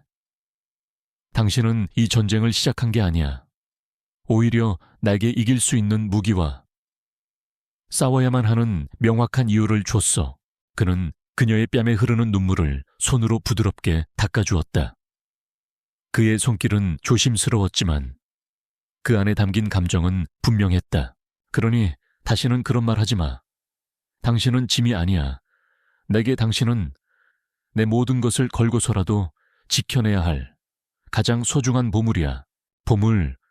그 말에 혜원의 심장이 세차게 뛰었다. 그의 진심이 그의 따뜻한 눈빛을 통해 고스란히 전해져 왔다. 두 사람 사이에는 깊은 침묵이 흘렀다. 단순한 동맹 관계를 넘어선 그보다 훨씬 더 깊고 애틋한 감정이 그들을 감싸고 있었다. 혜운은 더 이상 죄책감에 얽매여 있지 않기로 결심했다. 그에게 짐이 되는 대신 그의 가장 날카로운 무기가 되어주기로. 다음 날부터 혜운은 복수라는 개인적인 목표를 넘어 강지훈과 진성그룹을 구하기 위해 USB 데이터를 다시 파고들기 시작했다. 그녀는 이제 과거의 범죄 증거가 아닌 현재의 전쟁에서 쓸 수 있는 약점을 찾고 있었다. 그리고 마침내 그녀는 찾아냈다. 수많은 거래 내역과 암호화된 메모 속에서 JM그룹이 단 하나의 해외 페이퍼 컴퍼니를 통해 대부분의 원자재를 독점 수입하고 있다는 사실을 발견했다. 그 페이퍼 컴퍼니는 차 회장의 비자금 창구였고 만약 이 공급망이 끊긴다면 JM그룹의 핵심 계열사들은 생산에 막대한 차질을 빚게 될 터였다.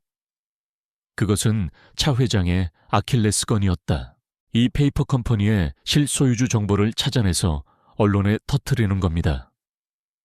동시에 우리가 가진 자금력으로 이 회사가 거래하는 원자재를 미리 사들이는 거죠. 공급망에 충격을 주면 JM그룹은 당장 다음 분기 생산 계획부터 멈춰 서게 될 겁니다. 해운은 자신의 분석과 전략을 강지훈에게 브리핑했다. 그녀의 눈은 총명하게 빛나고 있었고 목소리에는 확신이 가득했다. 강지훈은 감탄을 금치 못했다. 이것은 단순한 정보 분석이 아니었다. 적의 심장부를 꿰뚫는 대담하고 정교한 전략이었다. 그는 그녀에게서 그저 지켜줘야 할 여인이 아닌 거대한 전쟁을 함께 이끌어갈 동등한 파트너의 모습을 보았다. 체스판 위의 킹에게 비로소 퀸이 생긴 순간이었다. 훌륭해. 강지훈이 나지막이 말했다. 그의 눈에는 그녀에 대한 무한한 신뢰와 애정이 담겨 있었다. 놈들은 내 회사를 공격하며 전쟁을 시작했지. 하지만 그들은 아직 모르고 있을 거야. 이 전쟁에서 나의 진짜 무기가 돈이나 권력이 아니라는 것을. 그는 해운의 손을 부드럽게 잡았다. 나의 진짜 무기는 바로 당신이야. 이해운 펜트하우스의 소젠쇼에서 두 사람은 나란히 서서 거대한 스크린에 떠있는 방역 계획을 바라보았다. 밖에서는 그들을 무너뜨리려는 거대한 폭풍이 몰아치고 있었지만 그들 사이에는 그 어떤 폭풍도 뚫을 수 없는 견고한 연대감과 신뢰가 자리 잡고 있었다. 상처 입은 하녀와 차가운 총수는 이제 운명을 함께하는 전사가 되어 거대한 적을 향한 방역의 창을 겨누고 있었다. 차 회장을 향한 강지훈과 이해운의 방역은 효과적이었다. JM그룹의 비밀스러운 공급망에 가해진 충격은 예상보다 큰 파장을 일으켰고 차 회장은 수십 년 만에 처음으로 수세에 몰리는 굴욕을 맛보았다. 그는 미친 듯이 방어에 나섰지만 이미 시작된 균열을 막기에는 역부족이었다. 하지만 강지훈과 해운은 알고 있었다. 이것은 승리가 아니라는 것을. 기업에 재정적 타격을 입히는 것만으로는 차 회장 일가를 완전히 무너뜨릴 수 없었다. 그들은 썩은 뿌리를 잘라내고 법의 심판대에 설. 누구도 부정할 수 없는 결정적 증거가 필요했다. 그들이 손에 쥔 USB 데이터는 강력했지만 차 회장의 교활한 변호인단은 그것을 불법적으로 취득했거나 조작되었다고 주장하며 법정 다툼을 진흙탕 싸움으로 끌고 갈 것이 뻔했다. 우리에게 필요한 건 살아있는 증거예요. 펜트하우스 작전실에서 해운이 모니터를 응시하며 말했다. 그녀의 눈은 그 어느 때보다 차갑고 명료하게 빛나고 있었다. 디지털 증거는 반박의 여지가 있어요. 하지만 그들 자신의 입으로 죄를 시인하게 만든다면 그 어떤 변호사도 뒤집을 수 없겠죠. 자백을 받아내겠다고 뱀 같은 차 회장에게서 법률팀장이 회의적인 목소리로 물었다. 차 회장이 아니라 그의 가족들입니다. 해운은 자리에서 일어나 스크린에 차수진, 차민준, 그리고 차여진의 사진을 차례로 띄웠다. 이들은 모두 약점을 가지고 있어요. 차수진의 허영심과 탐욕, 차민준의 오만함과 폭력성, 그리고 차여진의 자만심과 편집증. 지난 3년간 저는 그들의 모든 것을 지켜봤습니다. 저는 그들의 심리를, 그들의 욕망을 손바닥 보듯 꿰뚫고 있어요. 이 약점들을 이용하면 완벽한 함정을 만들 수 있습니다. 그녀는 자신의 대담한 계획을 설명하기 시작했다. 그것은 각자의 약점을 파고들어 스스로 무너지게 만드는 정교하게 설계된 심리전이었다. 첫 번째 목표는 차수진이었다. 수진 아가씨는 어머니 몰래 갤러리 소장품을 위작과 바꿔치기해서 팔아넘기고 있습니다. 자신의 사치스러운 생활을 유지하기 위해서죠. 우리가 부유한 해외 미술품 수집가로 위장해서 접근하는 겁니다. 아주 비싼 값에 작품을 사겠다고 제안하면 그녀는 의심 없이 미끼를 물 겁니다. 그리고 거래 현장에서 자신의 입으로 위작과 절도, 사실을 시인하는 장면을 녹화하는 거죠. 두 번째 목표는 차민준. 차민준 도련님은 불법 도박을 겸하는 비밀 파이트 클럽을 운영하고 있습니다. 그곳은 그의 왕국이죠. 진성그룹에 보안팀 요원 몇 명을 보내 그곳에서 사소한 문제를 일으키는 겁니다.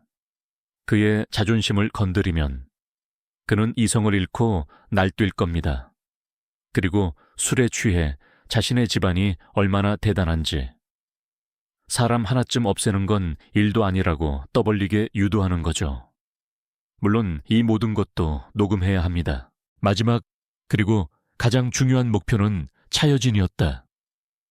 앞에 두 자녀가 문제를 일으키고 회사는 위기에 처한 상황에서 차여진 사모님은 극도로 예민하고 불안해져 있을 겁니다. 그때 제가 익명으로 메시지를 보내는 겁니다. 당신이 이성진 사장에게 무슨 짓을 했는지 알고 있다라고.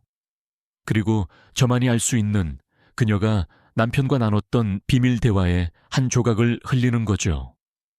그녀는 내부에 또 다른 배신자가 있다고 믿고 이 일을 남편 몰래 스스로 해결하려 할 겁니다. 제가 가진 원본 증거를 거에게 사겠다며 직접 만나자고 할 수밖에 없어요. 계획을 들은 모든 사람들은 숨을 삼켰다. 완벽했지만 동시에 너무나도 위험했다. 특히 마지막 단계는 혜운이 직접 자신을 미끼로 던지는 것이나 다름없었다. 안드웨이, 강지훈이 단호하게 말했다. 그의 얼굴은 차갑게 굳어 있었다. 다른 건 몰라도 마지막 계획은 절대 허락할 수 없어. 당신을 다시 그 괴물들 앞에 세울 수는 없어. 너무 위험해. 그의 목소리에는 혜운을 걱정하는 진심이 담겨 있었다. 하지만 혜운은 물러서지 않았다. 그녀는 강지훈을 똑바로 마주보았다. 이건 제 싸움이에요. 회장님, 그리고 이 일은 저만이 할 수 있어요. 저는 그들의 심리를 압니다. 어떤 표정을 지을 때 거짓말을 하는지, 어떤 단어에 예민하게 반응하는지. 저는 더 이상 숨어서 보호받는 피해자가 아니에요. 이 함정을 완성시킬 마지막 열쇠는 바로 저 자신입니다. 그녀의 눈빛은 흔들림이 없었다. 그 안에는 두려움을 넘어선 자신의 운명을 직접 개척하겠다는 강한 의지가 담겨 있었다. 강지훈은 한참 동안 그녀를 바라보다 마침내 무겁게 고개를 끄덕였다. 그는 그녀를 동등한 파트너로 인정한 것이다. 좋아. 하지만 조건이 있어. 내 최고의 경호팀이 그림자처럼 당신을 따를 거야. 아주 작은 위험, 신호라도 보이면 작전은 즉시 중단하고 당신부터 구출한다. 약속할 수 있나? 약속할게요. 그렇게 완벽한 함정 작전이 시작되었다.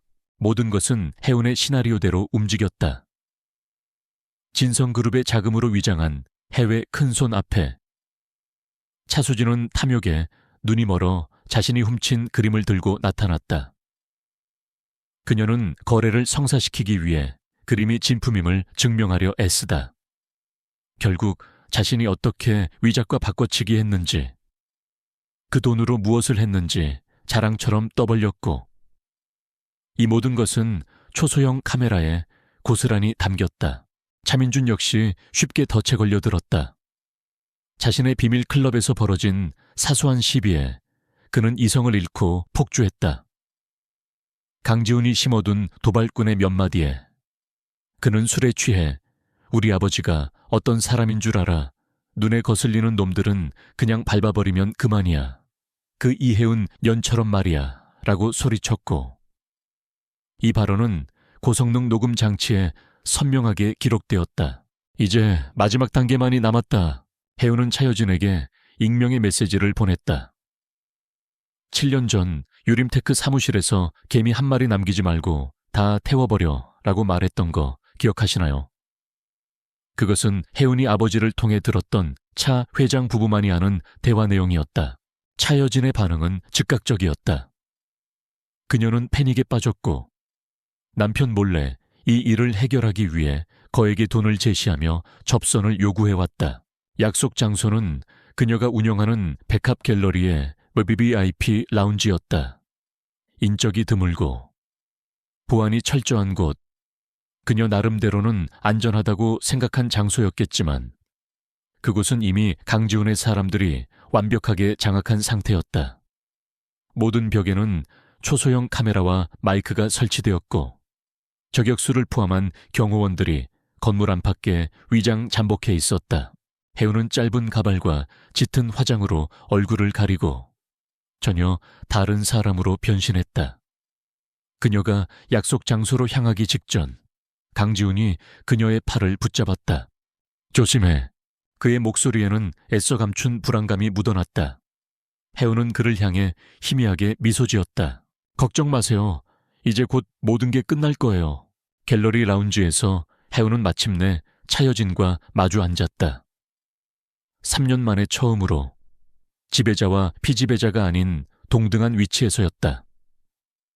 차여진은 애써 태연한 척했지만 불안감에 떨리는 손끝을 숨기지 못했다. 당신, 대체 누구야? 원하는 게 돈이야. 해우는 목소리를 변조하여 대답했다. 돈도 원하지만 그보다 진실을 원합니다. 차여진 이사장님. 그녀는 차여진의 심리를 교묘하게 파고들기 시작했다. 그녀가 알고 있는 정보들을 단편적으로 흘리며 마치 모든 비밀을 알고 있는 것처럼 그녀를 압박했다. 이성진 사장은 스스로 목숨을 끊은 게 아니죠. 당신들 부부가 그렇게 만든 겁니다. 그의 기술을 훔치고 회사를 빼앗고 그의 명예까지 더럽혔으니까. 헤어소리 증거 있어. 물론이죠. 당신 남편의 비밀 장부, 원본을 내가 가지고 있거든. 그 말에 차여진의 눈이 흔들렸다. 그녀는 마지막 자존심을 지키기 위해 발악했다. 그깟 장부 쪼가리 하나로 뭘 어쩔 건데. 이성진 그 멍청이가 우리 제안을 받아들였으면 됐을걸. 지가 자초한 일이야. 주제도 모르고 덤비면 어떻게 되는지 보여줬을 뿐이라고. 바로 그 순간이었다. 해운이 기다리던 말. 자신들의 범죄를 스스로 인정하는 오만한 자백. 모든 것이 녹화되고 있었다. 해운은 자리에서 일어났다. 이제 더 이상 대화는 필요 없었다. 그녀가 돌아서는 순간 무언가 이상한 낌새를 챈 차여진이 날카롭게 소리쳤다. 잠깐, 너 그 눈빛 설마. 차여진은 자리에서 벌떡 일어났다. 그녀의 얼굴에서 모든 핏기가 사라지고 증오와 경악이 뒤섞인 표정이 떠올랐다. 그녀는 해운의 정체를 깨달은 것이다. 희운 너였어. 그 더러운 쥐새끼 같은 년이. 하지만 너무 늦었다. 해운은 아무 대답 없이 라운지를 빠져나왔다. 문이 닫히고 그 안에는 자신의 어리석음으로 모든 것을 망쳐버린 차여진의 절규만이 울려 퍼졌다. 갤러리 밖으로 나오자 차가운 밤 공기가 그녀의 뺨을 스쳤다. 입구 앞에는 강지훈이 그녀를 기다리고 있었다. 그는 아무 말 없이 그녀의 어깨를 감싸 안았다. 완벽한 함정은 성공적으로 끝났다. 이제 그들의 손에는 누구도 부정할 수 없는 살아있는 증거들이 확보되었다. 기나긴 어둠의 끝이 마침내 보이기 시작했다. 이제 남은 것은 최후의 심판뿐이었다.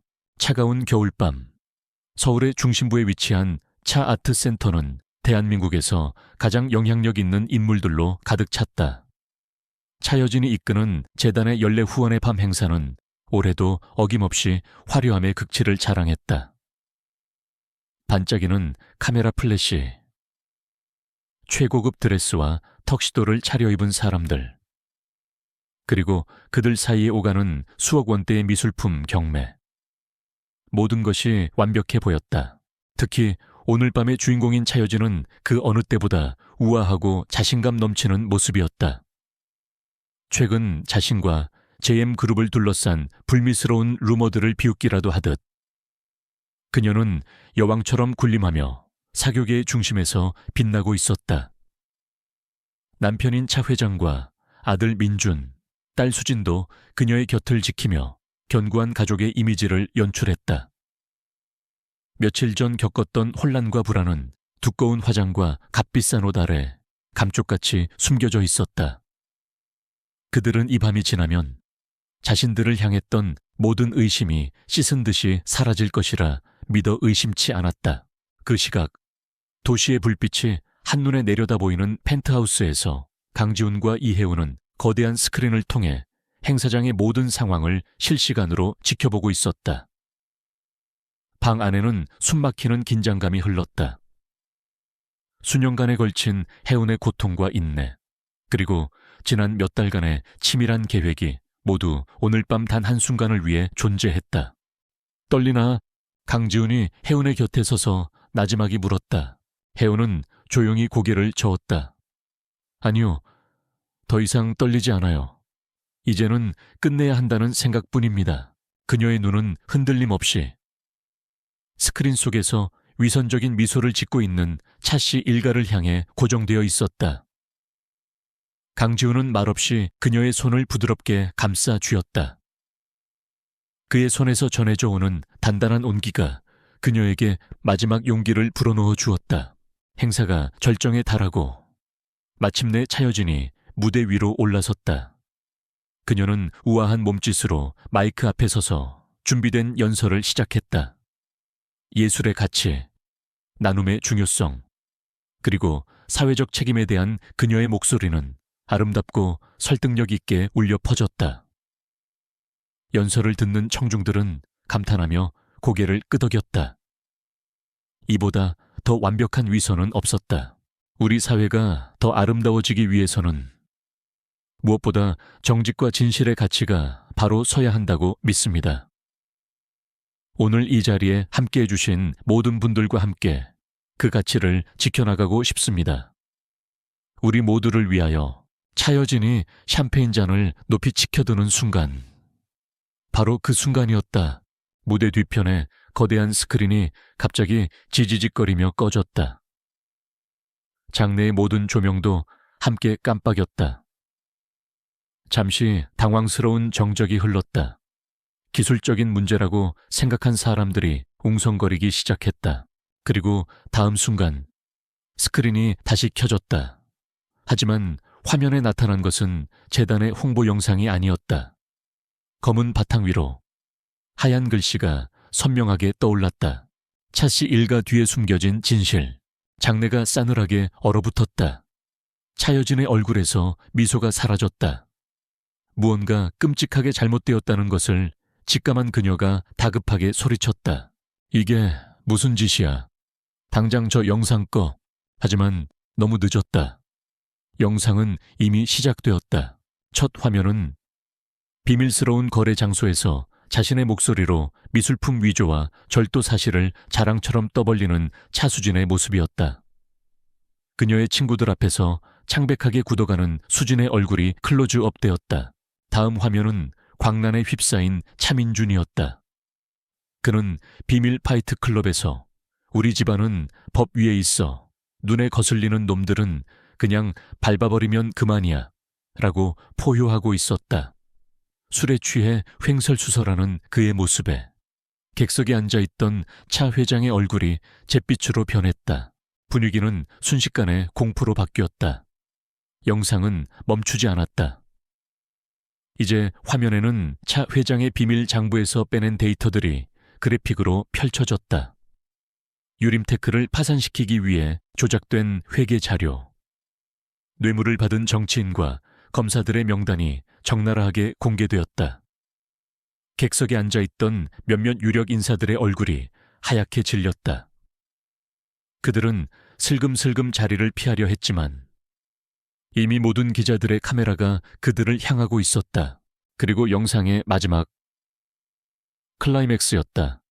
어두운 갤러리, VVIP 라운지.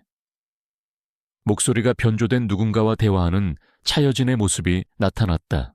이성진, 그 멍청이가 우리 제안을 받아들였으면 됐을걸. 지가 자초한 일이야. 주제도 모르고 덤비면 어떻게 되는지 보여줬을 뿐이라고. 자신의 오만한 목소리가 확성기를 통해 행사장에 울려 퍼지는 순간 차여진은 온몸의 힘이 빠져나가는 것을 느끼며 주저앉았다. 그녀의 완벽한 세계가, 그녀가 평생을 바쳐 쌓아 올린 위선과 명예의 성이 산산조각 나는 소리가 들리는 듯했다. 영상은 행복하게 웃고 있는 이성진 사장 가족의 사진으로 끝을 맺었다. 그리고 다시 나타난 검은 화면. 이것이 당신들이 말하는 정의입니까? 모든 것이 끝났다. 행사장은 아수라장이 되었다.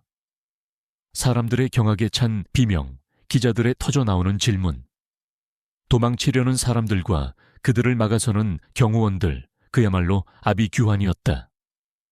차 회장은 무대 위로 뛰어 올라가 마이크를 잡고 무언가 소리치려 했지만 이미 그 누구도 그의 말을 들으려 하지 않았다. 그의 제국이, 그의 모든 것이 단 몇 분 만에 잿더미로 변해버렸다. 바로 그때 행사장 뒤편에 거대한 문이 천천히 열렸다. 모든 사람들의 시선이 그곳으로 쏠렸다. 소란이 거짓말처럼 잦아들었다. 문 앞에는 강지훈이 서 있었다. 그의 곁에는 법률팀이 도열해 있었다. 그의 존재감은 혼란에 빠진 모든 것을 압도했다. 하지만 사람들을 진정으로 충격에 빠뜨린 것은 그의 옆에 서 있는 여인이었다. 단정하고 기품 있는 검은색 원피스 차림의 이혜은. 더 이상 그늘진 하녀의 모습은 어디에도 없었다. 그녀는 고개를 끄끄이 들고 수백 명의 사람들 앞을 당당하게 걸어 들어왔다. 그녀의 눈은 오직 한 곳, 무대 위에서 무너져 내리고 있는 차씨 일가를 향해 있었다. 혜은의 등장은 그들에게 내려진 마지막 사형 선고와도 같았다. 죽은 줄 알았던, 혹은 세상에서 지워버렸다고 생각했던 하녀가 그들의 모든 죄를 손에 쥔 심판자가 되어 돌아온 것이다. 차여지는 유령이라도 본 것처럼 혜운을 보며 경기를 일으켰다. 네, 네가. 혜운은 혼란에 빠진 군중을 가로질러 천천히 무대 앞으로 걸어갔다. 그녀의 발걸음 소리만이 장내에 또렷하게 울렸다. 그녀는 무대 아래에 멈춰 서서 자신을 파멸시켰던 자들의 눈을 하나하나 마주 보았다. 차수진의 공포, 차민준의 분노, 차 회장의 절망, 그리고 차여진의 증오. 그녀는 아무 말도 하지 않았다. 그 어떤 말도 필요 없었다. 그녀의 존재 자체가 지난 7년간의 모든 고통과 서름을 담은 가장 강력한 웅변이었다. 그 순간 행사장 밖에서 여러 대의 경찰차 사이렌 소리가 요란하게 울려 퍼지기 시작했다. 강지훈이 모든 증거 자료를 검찰에 넘긴 시간이 바로 지금이었다. 차씨 일가는 이제 완벽한 도간에 든 쥐가 되었다. 혜운은 무너져 내린 차씨 일가를 바라보았다. 길고 길었던 복수의 끝. 그러나 그녀의 마음속에는 통쾌함 대신 깊고 서글픈 감정이 차올랐다. 그녀의 뺨 위로 뜨거운 눈물 한 방울이 흘러내렸다. 그것은 슬픔의 눈물이 아니었다. 모든 것을 이겨내고 마침내 진실을 세상에 드러낸 자의 정화와도 같은 눈물이었다. 진실의 밤이 도래했다. 그리고 그 밤은 그 누구의 상상보다도 잔혹하고 완벽했다. 진실의 밤이 지나간 후 대한민국은 발칵 뒤집혔다. 다음 날 아침 모든 신문과 방송의 헤드라인은 차씨 일가의 추악한 범죄로 도배되었다. JM그룹의 주가는 개장과 동시에 사상 최악의 폭락을 기록했고 사실상 거래가 정지되었다. 수십 년간 쌓아 올린 거대한 모래성은 단 하룻밤 만에 파도에 휩쓸려 흔적도 없이 사라졌다. 차 회장 일가는 그날 밤 행사장에서 현행범으로 체포되었다.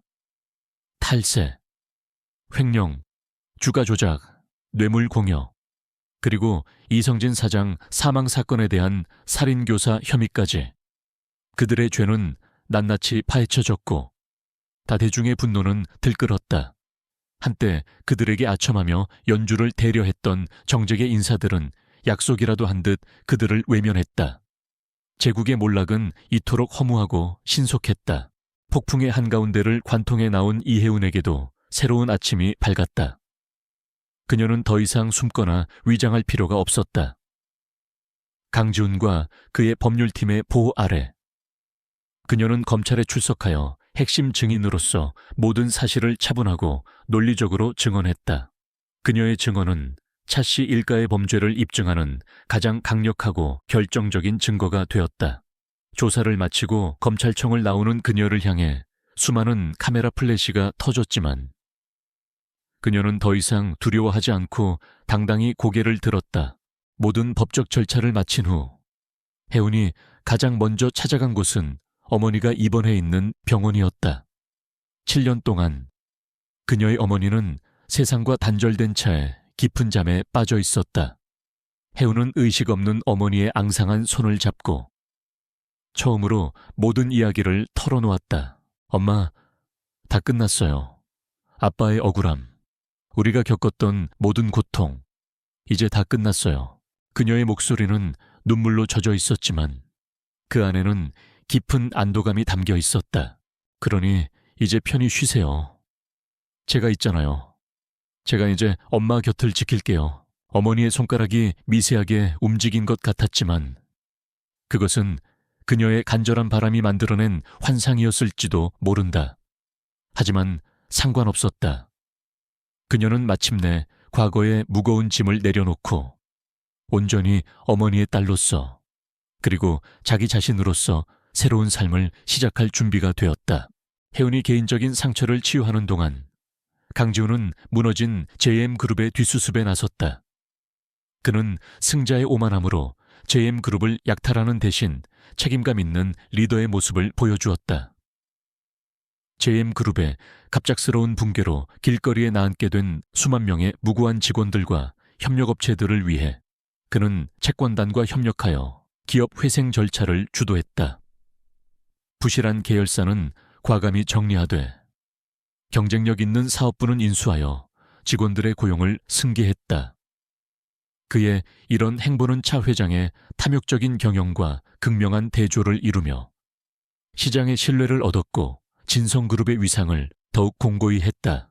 몇 주 후 세상을 떠들썩하게 했던 광풍이 점차 잦아들었다. 강지훈과 혜운은 다시 펜트하우스로 돌아왔다. 수많은 모니터와 서류 더미로 가득했던 전쟁터는 이제 따스한 햇살이 들어오는 평온한 휴식처가 되어 있었다. 그날 저녁 두 사람은 창가에 나란히 서서 서울의 야경을 내려다보고 있었다. 도시의 불빛은 여전히 아름다웠지만 이제 그들의 마음은 더 이상 불안과 복수심으로 어둡지 않았다. 이제 뭘 해야 할지 모르겠어요. 혜운이 먼저 침묵을 깼다. 그녀의 목소리에는 해방감과 동시에 알 수 없는 공허함이 묻어났다. 지난 7년 동안 제 삶의 목표는 오직 복수 하나였어요. 그런데 이제 그게 끝나버리니까 마치 길을 잃은 기분이에요. 복수를 빼고 나면 이혜은이라는 사람에게는 아무것도 남지 않은 것 같아요. 강지훈은 말없이 그녀를 바라보다 그녀의 어깨를 부드럽게 감싸 안았다. 아니, 그렇지 않아. 그는 그녀의 몸을 돌려 자신을 마주보게 했다. 그의 눈은 그 어느 때보다 깊고 진지했다. 내가 보는 이혜은은 복수심만 남은 사람이 아니야. 내가 보는 이혜은은 불의에 굴복하지 않는 용기, 어떤 고난 속에서도 품위를 잃지 않는 강인함, 그리고 냉철한 판단력과 비범한 지성을 가진 사람이야. 무엇보다 누구보다 따뜻한 마음을 가졌지만 세상이 그걸 너무 오랫동안 잊게 만들었을 뿐이지. 그는 그녀의 뺨을 부드럽게 어루만졌다. 당신의 삶은 이제 끝난 게 아니야. 이제 막 시작된 거지. 복수라는 어두운 터널을 지나 마침내 당신 자신만의 삶을 살 수 있게 된 거야. 그의 따뜻한 말에 혜원의 눈시울이 붉어졌다. 이혜은 씨, 처음 당신을 봤을 때 나는 그저 흥미롭다고 생각했어. 하지만 당신을 알면 알수록 당신의 용기에 감탄했고 당신의 상처에 마음 아팠고 당신의 강인함에 존경심을 느꼈어. 그리고 어느 순간부터인가 나는 당신을 지키는 것에서 더 나아가 당신 곁에서 함께 웃고 함께 미래를 만들어가고 싶다는 생각을 하게 됐어. 그것은 화려한 미사역으로 꾸며진 고백이 아니었다. 담백했지만 그의 모든 진심이 담겨있는 세상에서 가장 솔직한 고백이었다. 나는 더 이상 당신의 조력자나 보호자로 남고 싶지 않아. 당신 삶의 파트너가 되고 싶어. 그래도 될까? 혜은의 눈에서 참았던 눈물이 흘러내렸다. 차가운 한여복 뒤에 숨겨진 진짜 자신을 알아봐준 단 한 사람. 절망의 구렁텅이에서 자신을 구원해준 사람. 그리고 이제 새로운 삶의 문을 함께 열자고 손을 내밀어주는 사람. 그녀가 그를 사랑하지 않을 이유는 세상에 없었다. 그녀는 고개를 끄덕였다. 말 대신 눈물과 미소로 대답했다. 강지훈은 그녀를 부드럽게 끌어당겨 입을 맞췄다. 그것은 폭풍이 지나간 자리에 내리는 따스한 햇살과도 같은 키스였다. 오랜 고통과 기다림.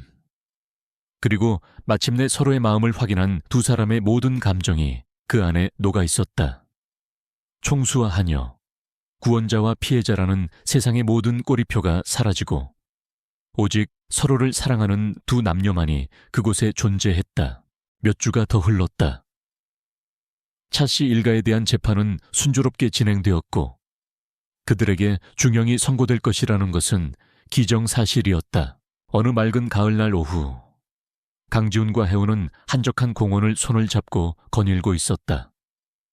발밑에서는 낙엽이 바스락거렸고 하늘은 더없이 높고 푸르렀다.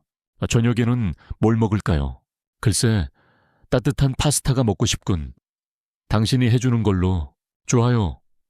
그럼 돌아가는 길에 장을 봐야겠네요. 그들의 대화는 더 이상 복수나 전략에 대한 것이 아니었다.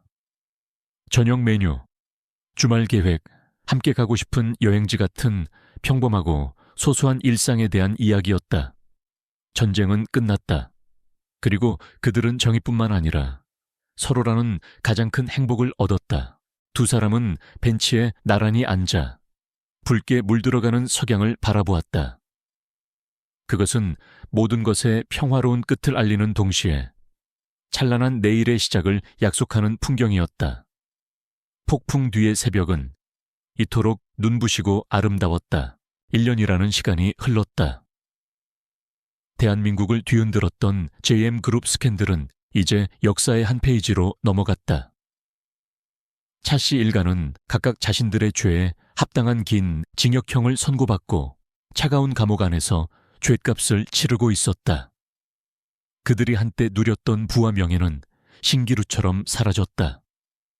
세상은 언제나 그렇듯 그들 없이도 잘 돌아갔다. 그리고 그 시간 동안 이혜우는 완전히 새로운 사람으로 다시 태어났다. 그녀는 더 이상 강지훈의 펜트하우스에 머물며 보호받는 존재가 아니었다. 서울의 한적한 동네에 위치한 작은 사무실. 정의를 찾는 사람들이라는 소박한 간판이 걸린 이곳이 바로 그녀의 새로운 세상이었다. 그녀는 아버지의 유산을 기리고 자신과 같은 억울한 피해자들을 돕기 위해 작은 비영리 재단을 설립했다. 거대 기업의 횡포나 권력형 비리로 모든 것을 잃은 사람들에게 무료 법률 상담을 제공하고 재기를 도우며 사회적 관심을 환기시키는 일을 했다. 혜운 대표님, 다음 주에 있을 유림테크 피해자 모임 관련 자료입니다. 네, 김 변호사님, 감사합니다. 추가로 지원이 필요한 분들이 있는지 꼼꼼히 확인해 주세요. 회의를 주재하는 그녀의 모습에서는 더 이상 과거에 상처 입은 한여의 그림자를 찾아볼 수 없었다. 부드러우면서도 강단 있는 목소리, 문제의 핵심을 꿰뚫는 날카로운 통찰력, 그리고 피해자들의 아픔에 진심으로 공감하는 따뜻한 마음. 그녀는 자신만의 방식으로 세상과 싸우며 어두운 곳에 빛을 비추는 사람이 되어 있었다. 그녀는 누군가의 보물로서 사랑받는 것을 넘어 스스로 빛나는 보석이 되었다. 그리고 그녀의 삶에는 또 하나의 기적이 찾아왔다. 7년간 깊은 잠에 빠져있던 어머니가 마침내 눈을 뜬 것이었다. 회복은 더디고 힘들었지만 어머니는 조금씩 말을 하고 웃음을 되찾기 시작했다. 어느 주말 오후 혜우는 강지훈과 함께 어머니의 병실을 찾았다. 휠체어에 앉은 어머니는 창밖의 가을 풍경을 바라보고 있었다. 엄마, 나왔어. 우리 딸 왔구나. 어머니는 주름진 손으로 혜운의 손을 꼭 잡았다. 그리고는 그녀의 곁에 서 있는 강지훈을 보며 온화하게 미소 지었다. 강서방, 아니, 이젠 우리 아들이라고 불러야지. 우리 혜운이 곁에 있어 줘서, 이렇게 행복하게 만들어줘서 정말 고맙네. 강지훈은 어색하지만 진심 어린 미소로 고개를 숙였다. 제가 더 감사합니다. 어머님, 혜운 씨를 만나게 해주셔서요. 어머니는 두 사람의 손을 포개어 잡게 했다. 두 사람 아주 잘 어울려. 하늘에 있는 우리 남편도 분명 기뻐할 거야. 그 순간 혜운은 마지막 남은 과거의 아픔까지도 치유되는 것을 느꼈다. 잃어버렸던 가족의 따뜻함, 그리고 새로운 가족의 시작. 그녀는 이제 완벽하게 행복했다. 강지훈 역시 혜운을 만나고 많이 변했다. 진성그룹의 총수로서 그의 카리스마와 능력은 여전했지만 이전의 얼음 같은 냉정함 대신 따뜻한 인간미가 더해졌다. 그는 직원들의 작은 경조사까지 챙겼고 사회환원 사업에도 더욱 적극적으로 나섰다. 혜운이 그의 차가운 세계에 들어와 사랑이라는 온기를 불어넣어준 덕분이었다. 그는 재단 일에 열정을 쏟는 혜운의 모습을 볼 때마다 깊은 자부심과 사랑을 느꼈다. 자신이 지켜주고 싶었던 가녀린 여인은 이제 더 많은 사람들을 지켜주는 강인한 존재가 되었다. 그는 그런 그녀를 세상 누구보다 존경하고 사랑했다. 그들의 사랑이 1주년을 맞이하던 어느 날 저녁이었다. 강지훈은 혜운을 위해 펜트하우스에 둘만의 소박한 저녁 식사를 준비했다. 화려한 레스토랑은 아니었지만 그들의 추억이 깃든 그 공간은 세상 그 어떤 곳보다 특별했다. 식사를 마치고 두 사람은 처음 만났던 그날처럼 창가에 서서 야경을 내려다보았다. 기억나, 여기서 처음 당신을 봤을 때 당신 눈에서 절대 꺾이지 않는 불꽃을 봤어. 강지훈이 그녀를 뒤에서 부드럽게 껴안으며 속삭였다. 그때는 몰랐지. 그 불꽃이 내 얼어붙었던 심장을 녹이게 될 줄은. 혜운은 그의 품에 편안하게 기댔다. 저도 몰랐어요. 저를 지옥에서 꺼내준 그 차가운 손이 제 평생을 기댈 가장 따뜻한 안식처가 될 줄은요. 강지훈은 그녀의 손에 끼워져 있던 반지를 부드럽게 매만졌다. 그리고는 주머니에서 작은 벨벳 상자를 꺼내 그녀의 앞에 열어보였다. 상자 안에는 밤하늘의 별처럼 영롱하게 빛나는 다이아몬드 반지가 들어있었다. 이혜은, 그가 진지한 목소리로 그녀의 이름을 불렀다. 당신은 내게 구원이었고 희망이었고 내 삶의 전부가 되었어. 이제 당신 없는 미래는 상상할 수 없어. 그러니 평생 내 곁에서 나의 집이 되어주지 않겠어. 나와 결혼해줘. 혜은의 눈에 행복의 눈물이 차올랐다. 그녀는 뒤를 돌아 그의 목을 끌어안았다. 네, 좋아요. 당신의 아내가 될게요. 그들의 미래는 더 이상 복수나 기업 간의 전쟁 같은 거창한 이야기가 아니었다. 함께 아침을 맞이하고 저녁 메뉴를 고민하고 서로의 지친 어깨를 다독여주는 평범하지만 소중한 일상으로 채워질 것이었다. 1년 후 가을 햇살이 눈부시게 쏟아지는 어느 날, 혜운과 지훈은 작은 성당에서 소박하지만 경건한 결혼식을 올렸다. 하객은 오직 그들을 아끼는 가까운 사람들 뿐이었다. 순백의 웨딩드레스를 입은 혜운은 세상에서 가장 아름다운 신부였고 그녀의 곁에 선 지훈은 누구보다 든든한 신랑이었다. 결혼식이 끝나고 두 사람이 향한 곳은 푸른 나무들이 우거진 한적한 공원 묘원이었다. 그녀의 아버지 이성진 사장이 잠들어 있는 곳이었다. 혜운은 아버지의 묘비 앞에 하얀 국화꽃 한 다발을 내려놓았다. 아빠, 저 왔어요. 그녀는 묘비를 부드럽게 쓸며 환하게 미소 지었다. 아빠, 저 결혼했어요. 이 사람은 강지훈 씨예요. 제 남편이죠. 아주 좋은 사람이에요. 아빠가 하늘에서 보셨다면 분명 마음에 들어 하셨을 거예요. 그녀는 지훈의 손을 꼭 잡았다. 이제 걱정 마세요. 아빠, 저 이제 아주 행복해요. 진짜 행복을 찾았어요. 그러니 아빠도 그곳에서 편히 쉬세요. 강지훈은 그녀의 어깨를 감싸 안았다. 두 사람은 말없이 묘비를 바라보았다. 시원한 가을바람이 그들의 곁을 스쳐 지나갔다. 그것은 마치 모든 것을 지켜본 아버지의 따뜻한 축복처럼 느껴졌다. 한때 지옥 같은 저택에 갇혀 고통받던 한여는 이제 없었다. 그녀는 자신의 상처를 극복하고 스스로의 힘으로 일어섰으며 세상의 불의와 맞서 싸워 정의를 되찾았다. 그리고 그 험난한 여정의 끝에서 자신의 진정한 가치를 알아보고 보물처럼 아껴주는 사랑을 만났다. 두 사람은 서로를 마주보며 미소 지었다. 그들의 눈에는 서로에 대한 깊은 사랑과 신뢰, 그리고 함께 만들어갈 찬란한 미래에 대한 희망이 가득 담겨 있었다.